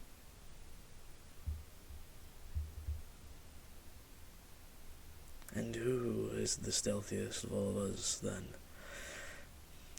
The four... He gets this big smile across his face. The four most famous people in Genathan. I think that we are sort of opposite of stealthy at this point. Here for Also, I think the word is infamous when you were on the wanted posters. Yeah, well, I wasn't going to be offensive, was I, Luca? I'm not unhappy to be considered a threat by the people that have done so much wrong to us. The most infamous people in Genathan, they're on some kind of diplomatic mission? Maybe to plan a war against the Ruby City? There to speak to the leaders? A way to infiltrate in? Now personally, and he kind of reaches back and etches at the back of his spine where the mechanical chip is that allows him to that connects to the bottom bit of his spine so he can walk. Personally, I'd prefer to cut my way in, but I'm kind of on my last legs. Get it? Because they're mechanical. Eleni used to show me a different way into the church when we were late. I don't think many people know about it. Well, that's a start. I know the woods like the back of my hand.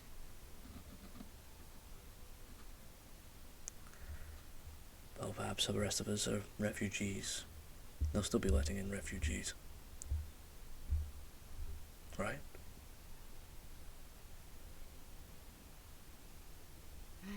I'm not sure. Well, it's either that or live out in the woods. What about that weird Rayquaza guy? His name is Rayquaza canonically now. I said that on purpose just to tickle Monty. I love a Pokemon reference. I think the woods is not the worst place to live. Certainly I could come out every day and do my druid grove and provide shelter if it's what must be done. Would that not be quite suspicious? In the middle of the woods to make the section that is slightly more woody? No, I mean you leaving the city to go out to the woods every day. Maybe I just like to get rowdy and turn into a wolf. That's normal there. about this Rayquaza guy? Can we stay with him while you deal with this? I don't think that's a good idea. Stay with Barry. Okay. I'm just thinking about my people.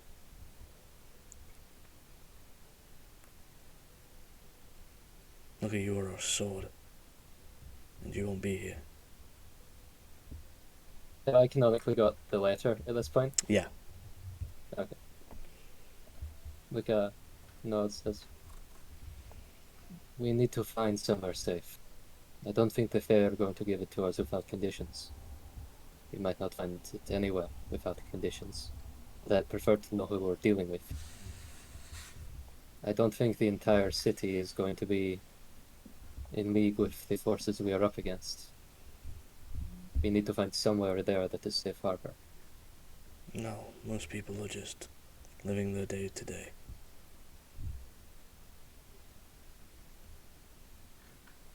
I think you would have gotten the letter from Koru while he was getting fixed up. Okay. So, I just completely forgot to mention it, but yeah, that's when he would have given you the letter. Sword of Wunngrenad uses a gun. First Sword of Wunngrenad fucking blasts people. when he gave me the letter and I read it, I was like, it's gonna be so funny when people are like, the Sword of Wunngrenad, and they do all their crazy sword fight moves, and I just pull my gun out and shoot them like Indiana Jones. Gunblade. Just full gunblade. Speaking of, because I forgot to level up, the feat I'm taking is Sharpshooter. Nice. Thank God. Good one. Nice. No more disadvantage, baby. Sniping time. Lucas actually like gonna start positioning himself on fucking buildings and shit. Yeah. Luca's gonna be 90 feet in the air on a broom shooting people from above. God, this is just gonna be Call of Cthulhu combat from now on. No one gets anywhere near the boss. Vinny, did Eleni have like any elders that are still in Indara that are like the nuns in The Sound of Music? Yeah. Eleni would have had some people. I mean, she wasn't particularly popular amongst the church because she was an adventurer, you know. Yeah. So she hung out most of her time with a fucking child. Hey. Literally The Sound of Music. But yeah, she had a few. Mostly the nurses at the church, at the cathedral, would have been like her friends because that's just like the kind of people she would get on with best, like dark humor and all that. So the nurses aren't technically like part of the church, so they would probably be the closest people that you think would be not involved. You remember when you were younger, Eleni's best friend used to patch you up all the time, because you would get cuts and scars,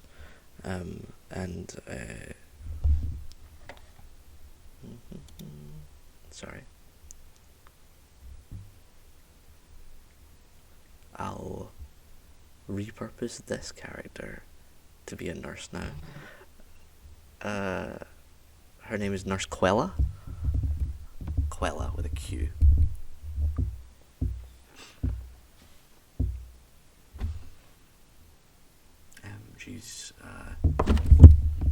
She's a drow, and she always called you Nightshade. Ooh. Ooh. Deadly. Ooh.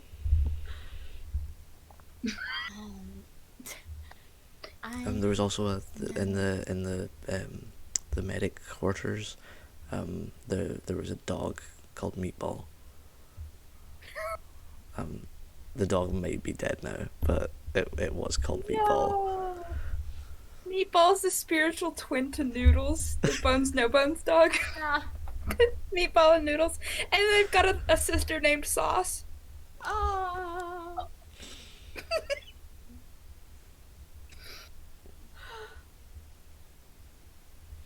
My cat Tomato Mhm. Oh yeah. Aw. Just all of these foodstuff animals. I know of a few members, not within the church, but who worked alongside it, nurses, who I might be able to reach out to Wunngrenad Sanctuary.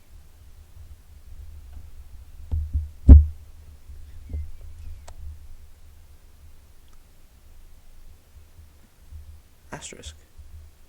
You hear the beating of massive wings not far.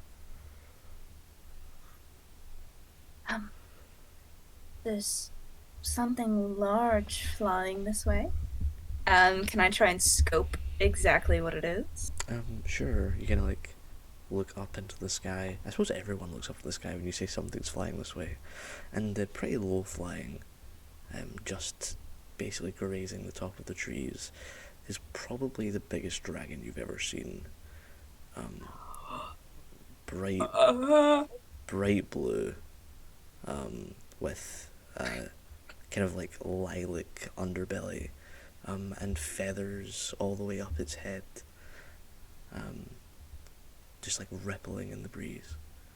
And it gets real close down, and then swirls and starts heading back in the other direction. What is that? I think that's our cue to leave. It's Rayquaza.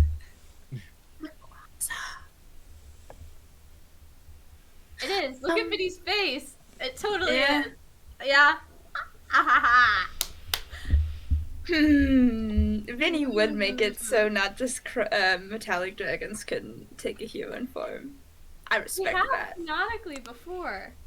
I'm. Yeah, Chromat- we met the old dragon. Oh no, I Yeah. guess that is the metallic. That is but a the metallic. other one- Chromatic deserve the same respect. They're He's twice as yeah. baller. Our Gold Dragon never showed up to the battle. No, he Yeah. Where is he? That's what I thought it was first. didn't. No, excited. Rayquar is not a chromatic dragon. It's important to know.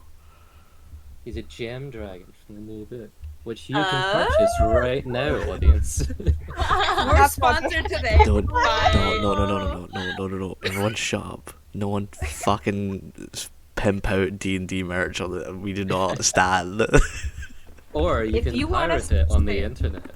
Yeah, pirate. That's we If stand. you want us to say it and you work at Wizards of the Shore, you can contact us right here and let us know.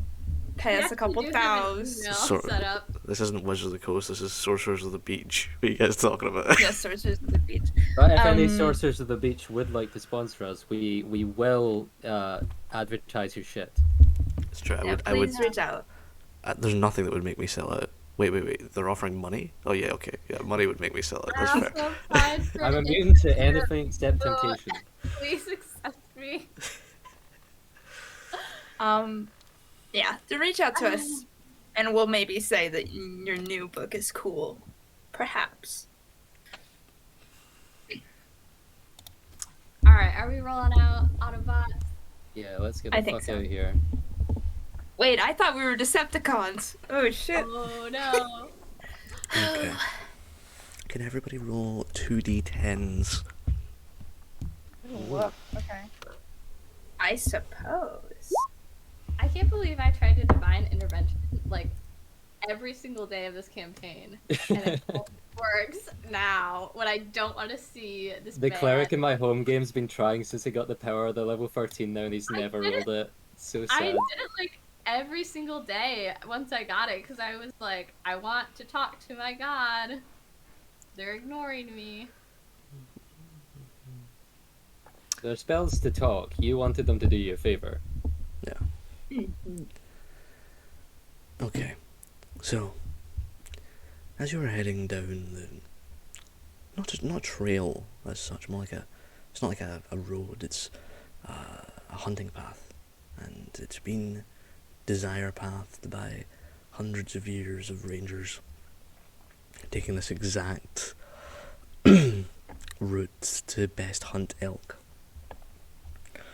You can see that they've marked trees with ochre. Sorry. They've marked trees with ochre and left notches with arrows. As you continue on, you begin to hear voices at the end of the trail. You hear, "Oh, well, I didn't mean to hit it that hard." The other one, and then like a donk sound. "Well, you fucking hit it too hard, didn't you?" You feel like the voices are probably around 100 feet away. What would you like to do? Let's get stealthy, people. Yeah, let's please hide. Yes, you can all roll stealth. Oh boy.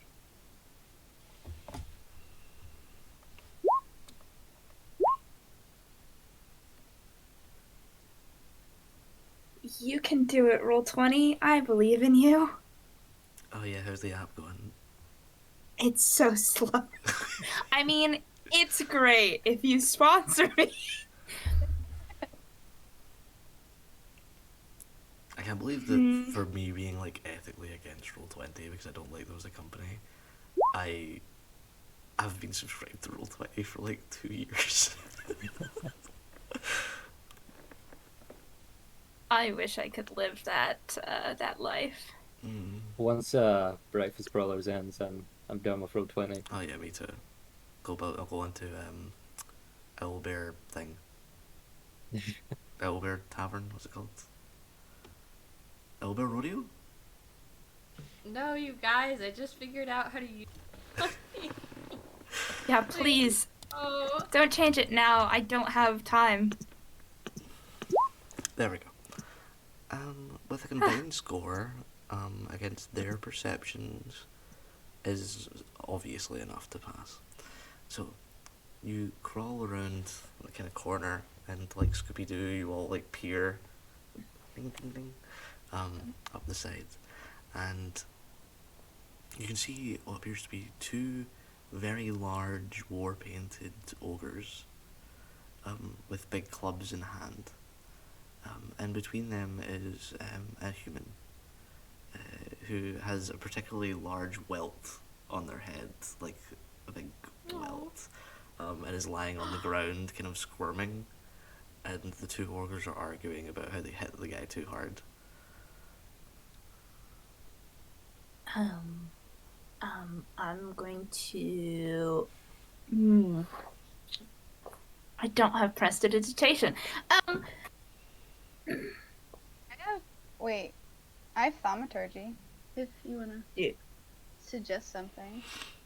I'm gonna kind of like bump Cass, and I'm gonna like point at a tree that is sort of in the opposite direction of us that looks particularly sort of like old and ragged, and I'm gonna like use druidcraft to kind of get it to like start to lean a little bit.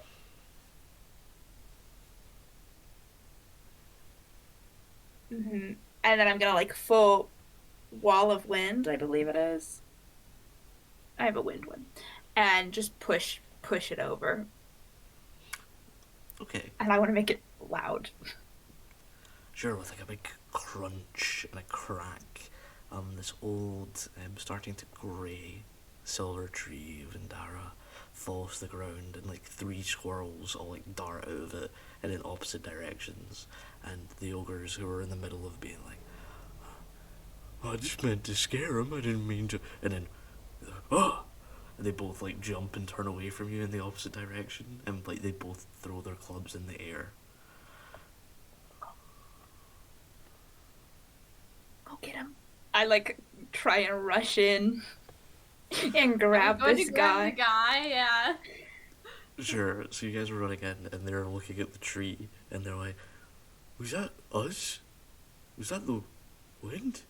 And they, like, one of them points to his friends and goes, "Herc, this was your fault. You've made the trees turn against us." And the other one turns around and goes, "I'm so sorry, jerk. I didn't mean it. I'm just not on my A game today. I didn't mean to hit the guy that hard either.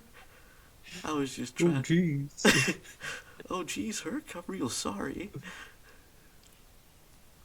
It's okay. You all can't be as amazing as me. And he, like, pulls back his bald head and, like, imaginary hair. And he looks back down at the man who is now gone. And he's like, wasn't there a man here before? Cut to us 2 miles away, looking at. Yeah. You guys running. So the human that you've managed to get your hands on appears to be Ruby City, from the Ruby City. He's wearing leather armor. He's got a rapier by his side. He has shaggy blonde hair that's in like a side cut. Evil. And Oh my he has god, it's blonde Luca. a large welt coming out of his face. Out of his head. Man should have invested in a helmet. He spent too much money on armor. Yeah. And he's got a belt on. It's got like a whole bunch of alchemy equipment. And you guys are just like dragging him through the dirt while he's running. Literally evil Luca, like It's shaved blonde Luca. side, and is like, I'm edgier than edgy. Luca's quaking in his red cursed boots. Oh no. No. So eventually you can hear the ogres yelling at each other, but then by that point you guys are so far away that you're past the random encounter and you can just help this guy. We'll just put him in one of our like med carts. Sure, you just Take kinda, like, all his shit. I take all his shit and I lock it away in my head. So if he does wake up, sure, so you like take his rapier, shove it in, like sword swallow him. Mistress, when perhaps, because I'm not quite sure how he'll act, when he wakes up, I'll be very, very nice to him, and you can be very, very mean. I'll be so mean. I'll do my best, sort of like cold, stoic. Okay. Yeah. Okay. Yeah. You also see that he has a holster, and you pull a gun out of it. Immediately in your hand, you realize the gun is not real. It's nerf What or is it? nothing. And like Luca Is it went to just take the a bullets fake? out of it, and then like saw and was like, oh. Hand it to me. Give me a gun. It's just a prop. Yeah, I mean, Astra's can have the fake gun. You can use it. Without I'm being telling him he mean. lost it. I'm telling him he lost it. He'll know it's fake. But I'm telling him he lost it. I'm gonna keep it. From now on, when Astris uses Starry Form to attack someone, he's just pulling out the gun and firing a burst of starlight out of it. True. As well as that, you It take goes off pew his pew pew pew. you take off his alchemy belt. It has 3 potions in it. 2 of which say a health potion on them. And they're in these like little triangular vials. And then there's the last one that's like circular, and it kind of like when it swirls with like dust, like it kind of like it shines with like a green color, but it's red, and it says Alchemist's Fire on the front. Oh. Careful with that. Alchemist.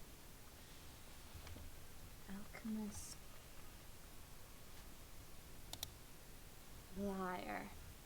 Is this No, Close. Luca kind of leans over and goes, this letter, it's fire, F sound. fire? Oh, it's dangerous. Yes. Oh, you haven't? I think we should Uh, give it to the. Did I craft any last time? I think I might already have like a slot for Alchemist Fire on my sheet somewhere. It doesn't matter, Luca, because as soon as you see it, you realize it is not Alchemist Fire.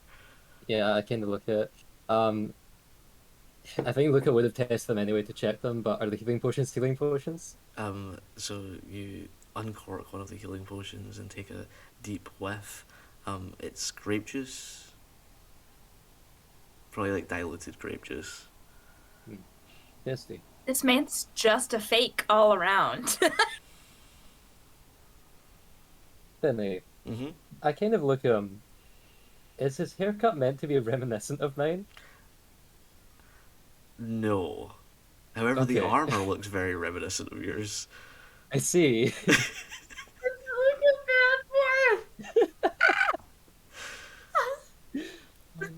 have imitators.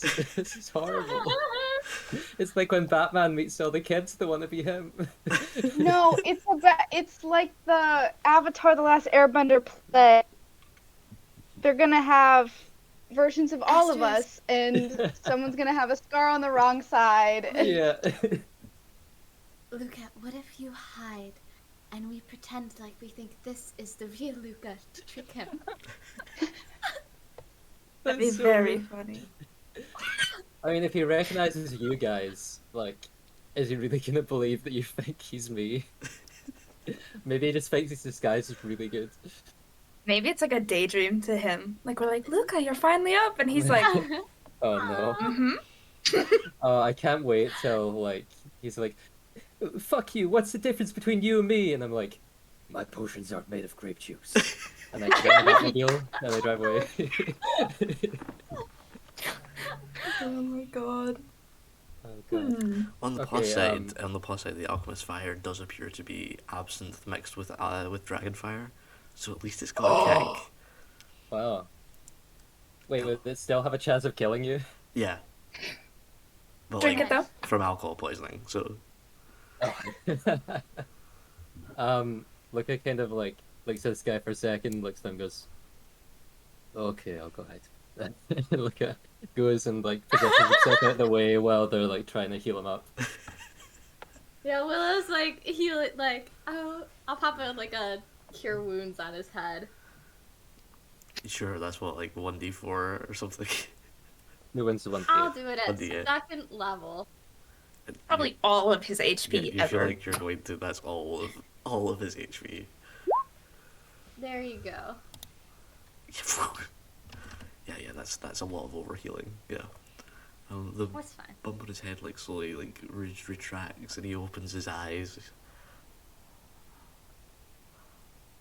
Luca, you're alright. We were so worried about you. Who, me? No, I. The Montes never fail. Oh. Mm-hmm. That's just like you always say. Yes, because failure is a capitalistic ideal, and Luca, Oh. Luca, you remember you promised to come to us over tonight, right? that doesn't seem like a You very you that doesn't seem Oh, like a no, very you Luca must- thing You to always do. come. You always come and you always prepare your witty quips and you say them at just the perfect times and we laugh and Katie, you always ruin it. Why do you always take it so far? Who? And he suddenly like looks properly. Oh my god, I'm so sorry. Oh my god, wait, you're actually Asterisk. Oh my god, this is actually Warren. Oh my god. Oh jeez. What's Cassia? You know we're dangerous oh criminals. Oh my god, it's Cassia. Cassia, can I touch your horns? Christ. Please, Cassia, please murder me. Please. No. We saved you. We're not going to murder you. Oh, yes, I went out to pick some berries for me and my friends, and there were these big sound, and then suddenly I was on I'm here with you, and this is lovely. you got bonked by ogres. That doesn't sound like me. I would have fought them off with my rapier, where's my rapier? You mean the Oh. stick you had on your belt? Yes, I meant the stick that I had on my belt. Mm-hmm. You can have it back now. I open my head. What? You really are empty in there, aren't you? I keep a lot of different things in there, but sure, I don't have organs, if that's what you're asking. Well, I suppose it kind of was what I was asking. Is Luca here? No, we ate him. You can tell No. that this is a joke if he has No. any level of intelligence. No, the newspapers, they say you eat babies, not each other. We eat We don't eat. I can't eat. Actually, a very tall child, so he counted. Oh, that explains why all of this costume I got was out of the kids section.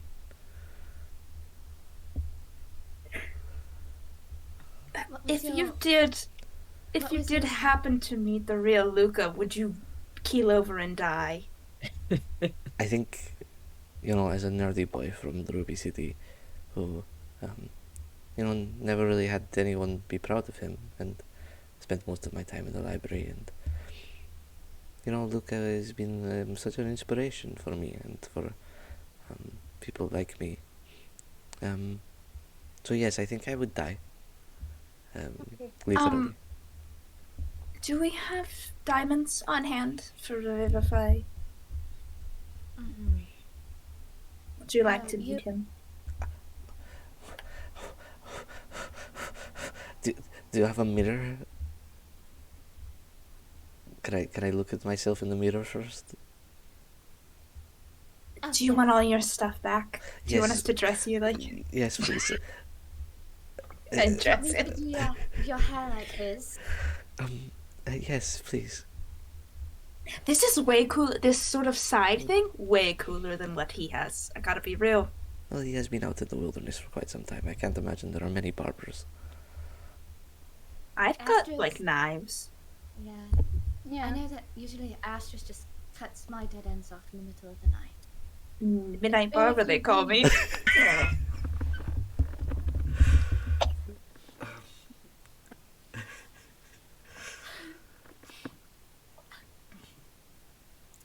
Oh, you gave me the chance and I took it.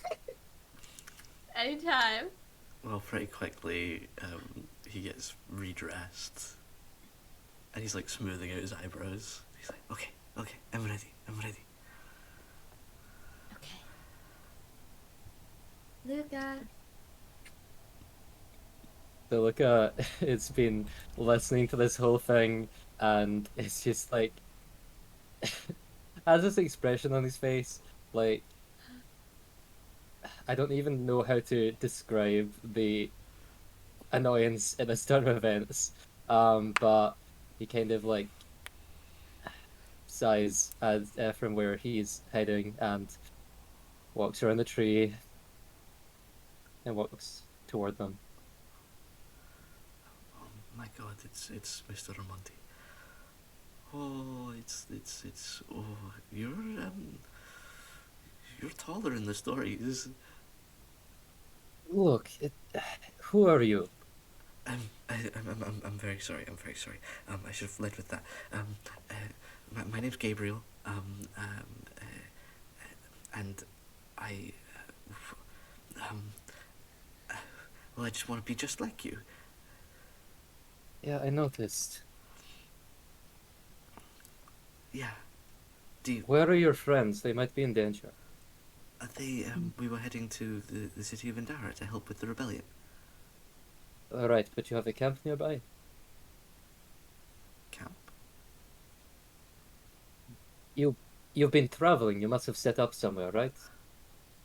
Oh, you mean like sleep? We Yes. just sleep against trees. Okay, where were they doing that? There was a big white tree.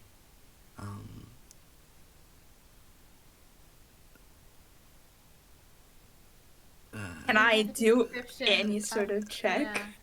Yeah. Yeah, you did have a nature or description of survival your if you'd friend? like. Katie, she's a dwarf, and she usually plays Asterisk. She's very good on stilts. I'm not that much taller. I'm actually quite short. You're much taller in the stories. People actually. Is everyone taller? No, in the stories you're the tallest. People say you're around 8 feet tall. My sister is about 7 or 9 feet. I don't. They say you're a hulking pile of metal and destruction. I can sort of float, and I do like my little Well, maybe chalice form. Maybe that's where they get it from. Their stories. A lot of stories.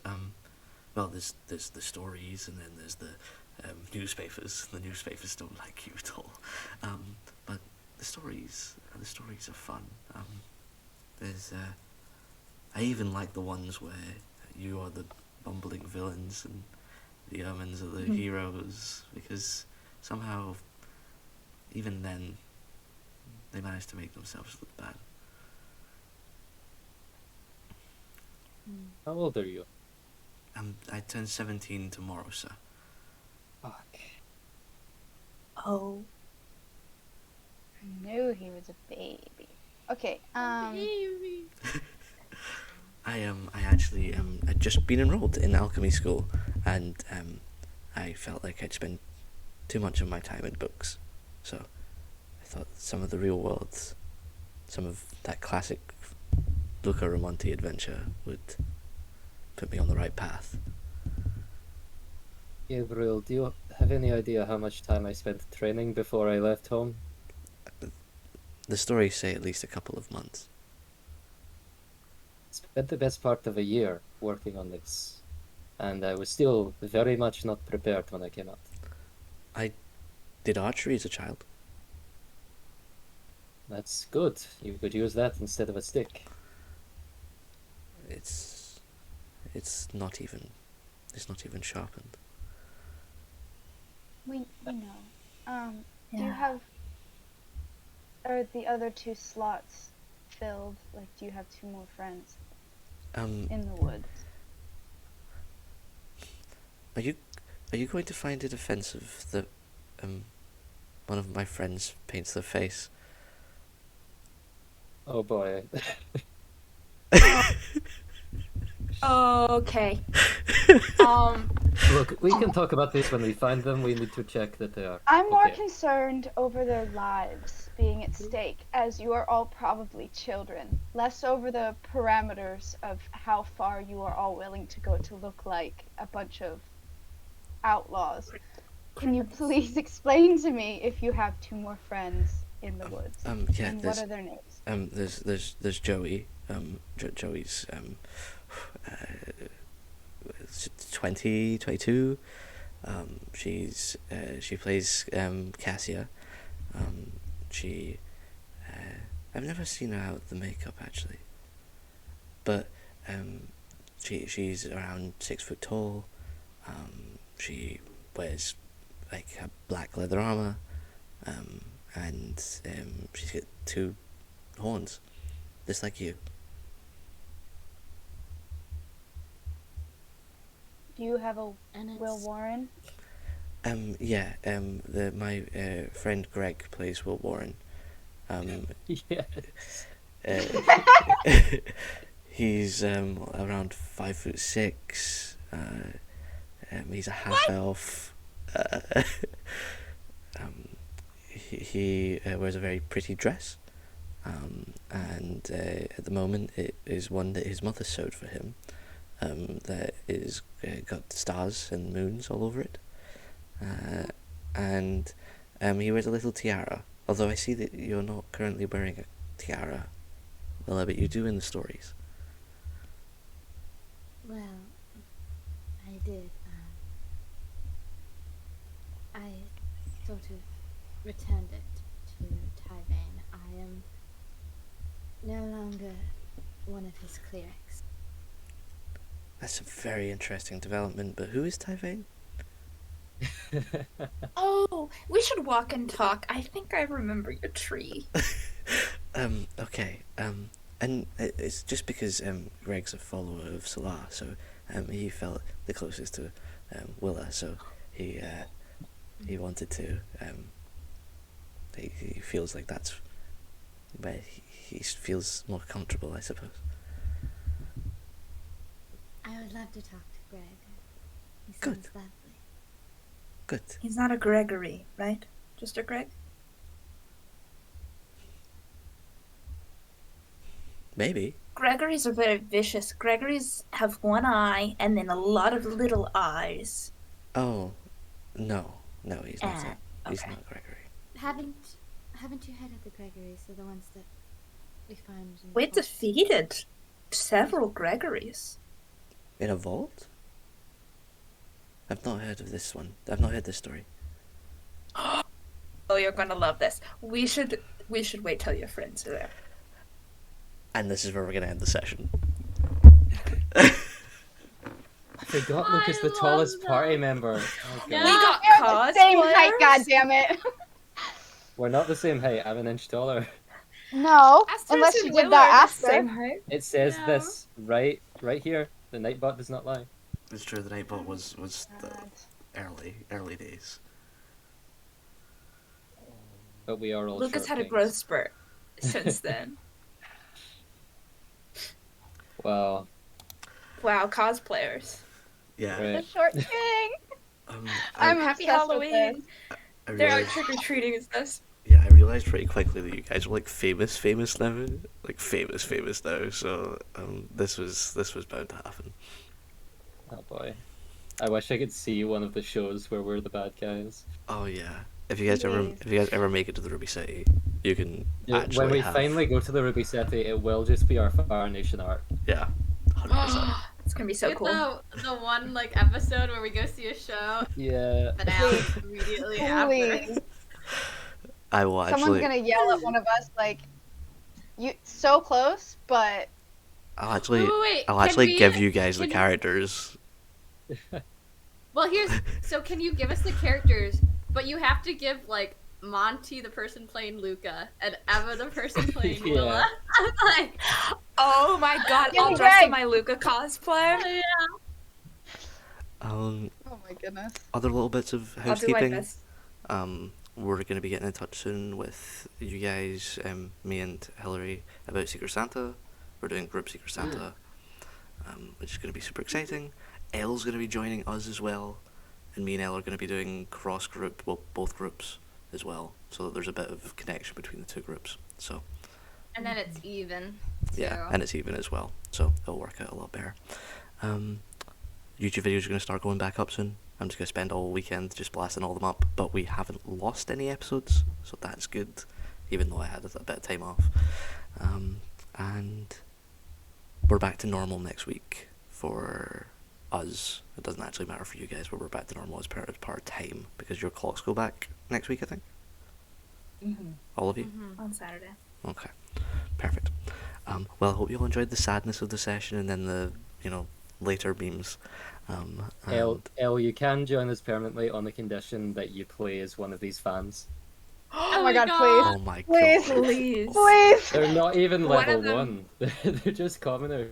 They're just a bunch of kids. Greg's Yeah. level 1, to I be love fair. it. Greg's level 1, he's a level 1 I cleric. love Oh. Greg. Oh yeah, Greg. Greg's a level 1 Greg, cleric. get it.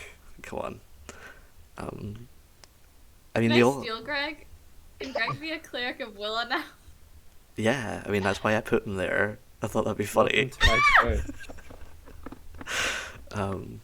And then, weird Cassia is a whole thing. It's a whole vibe. So, great. Thank you all for joining us. It was lovely. And shit, yeah. Welcome back. Welcome back to the Outlaws. Yay! Happy to be here. Yay!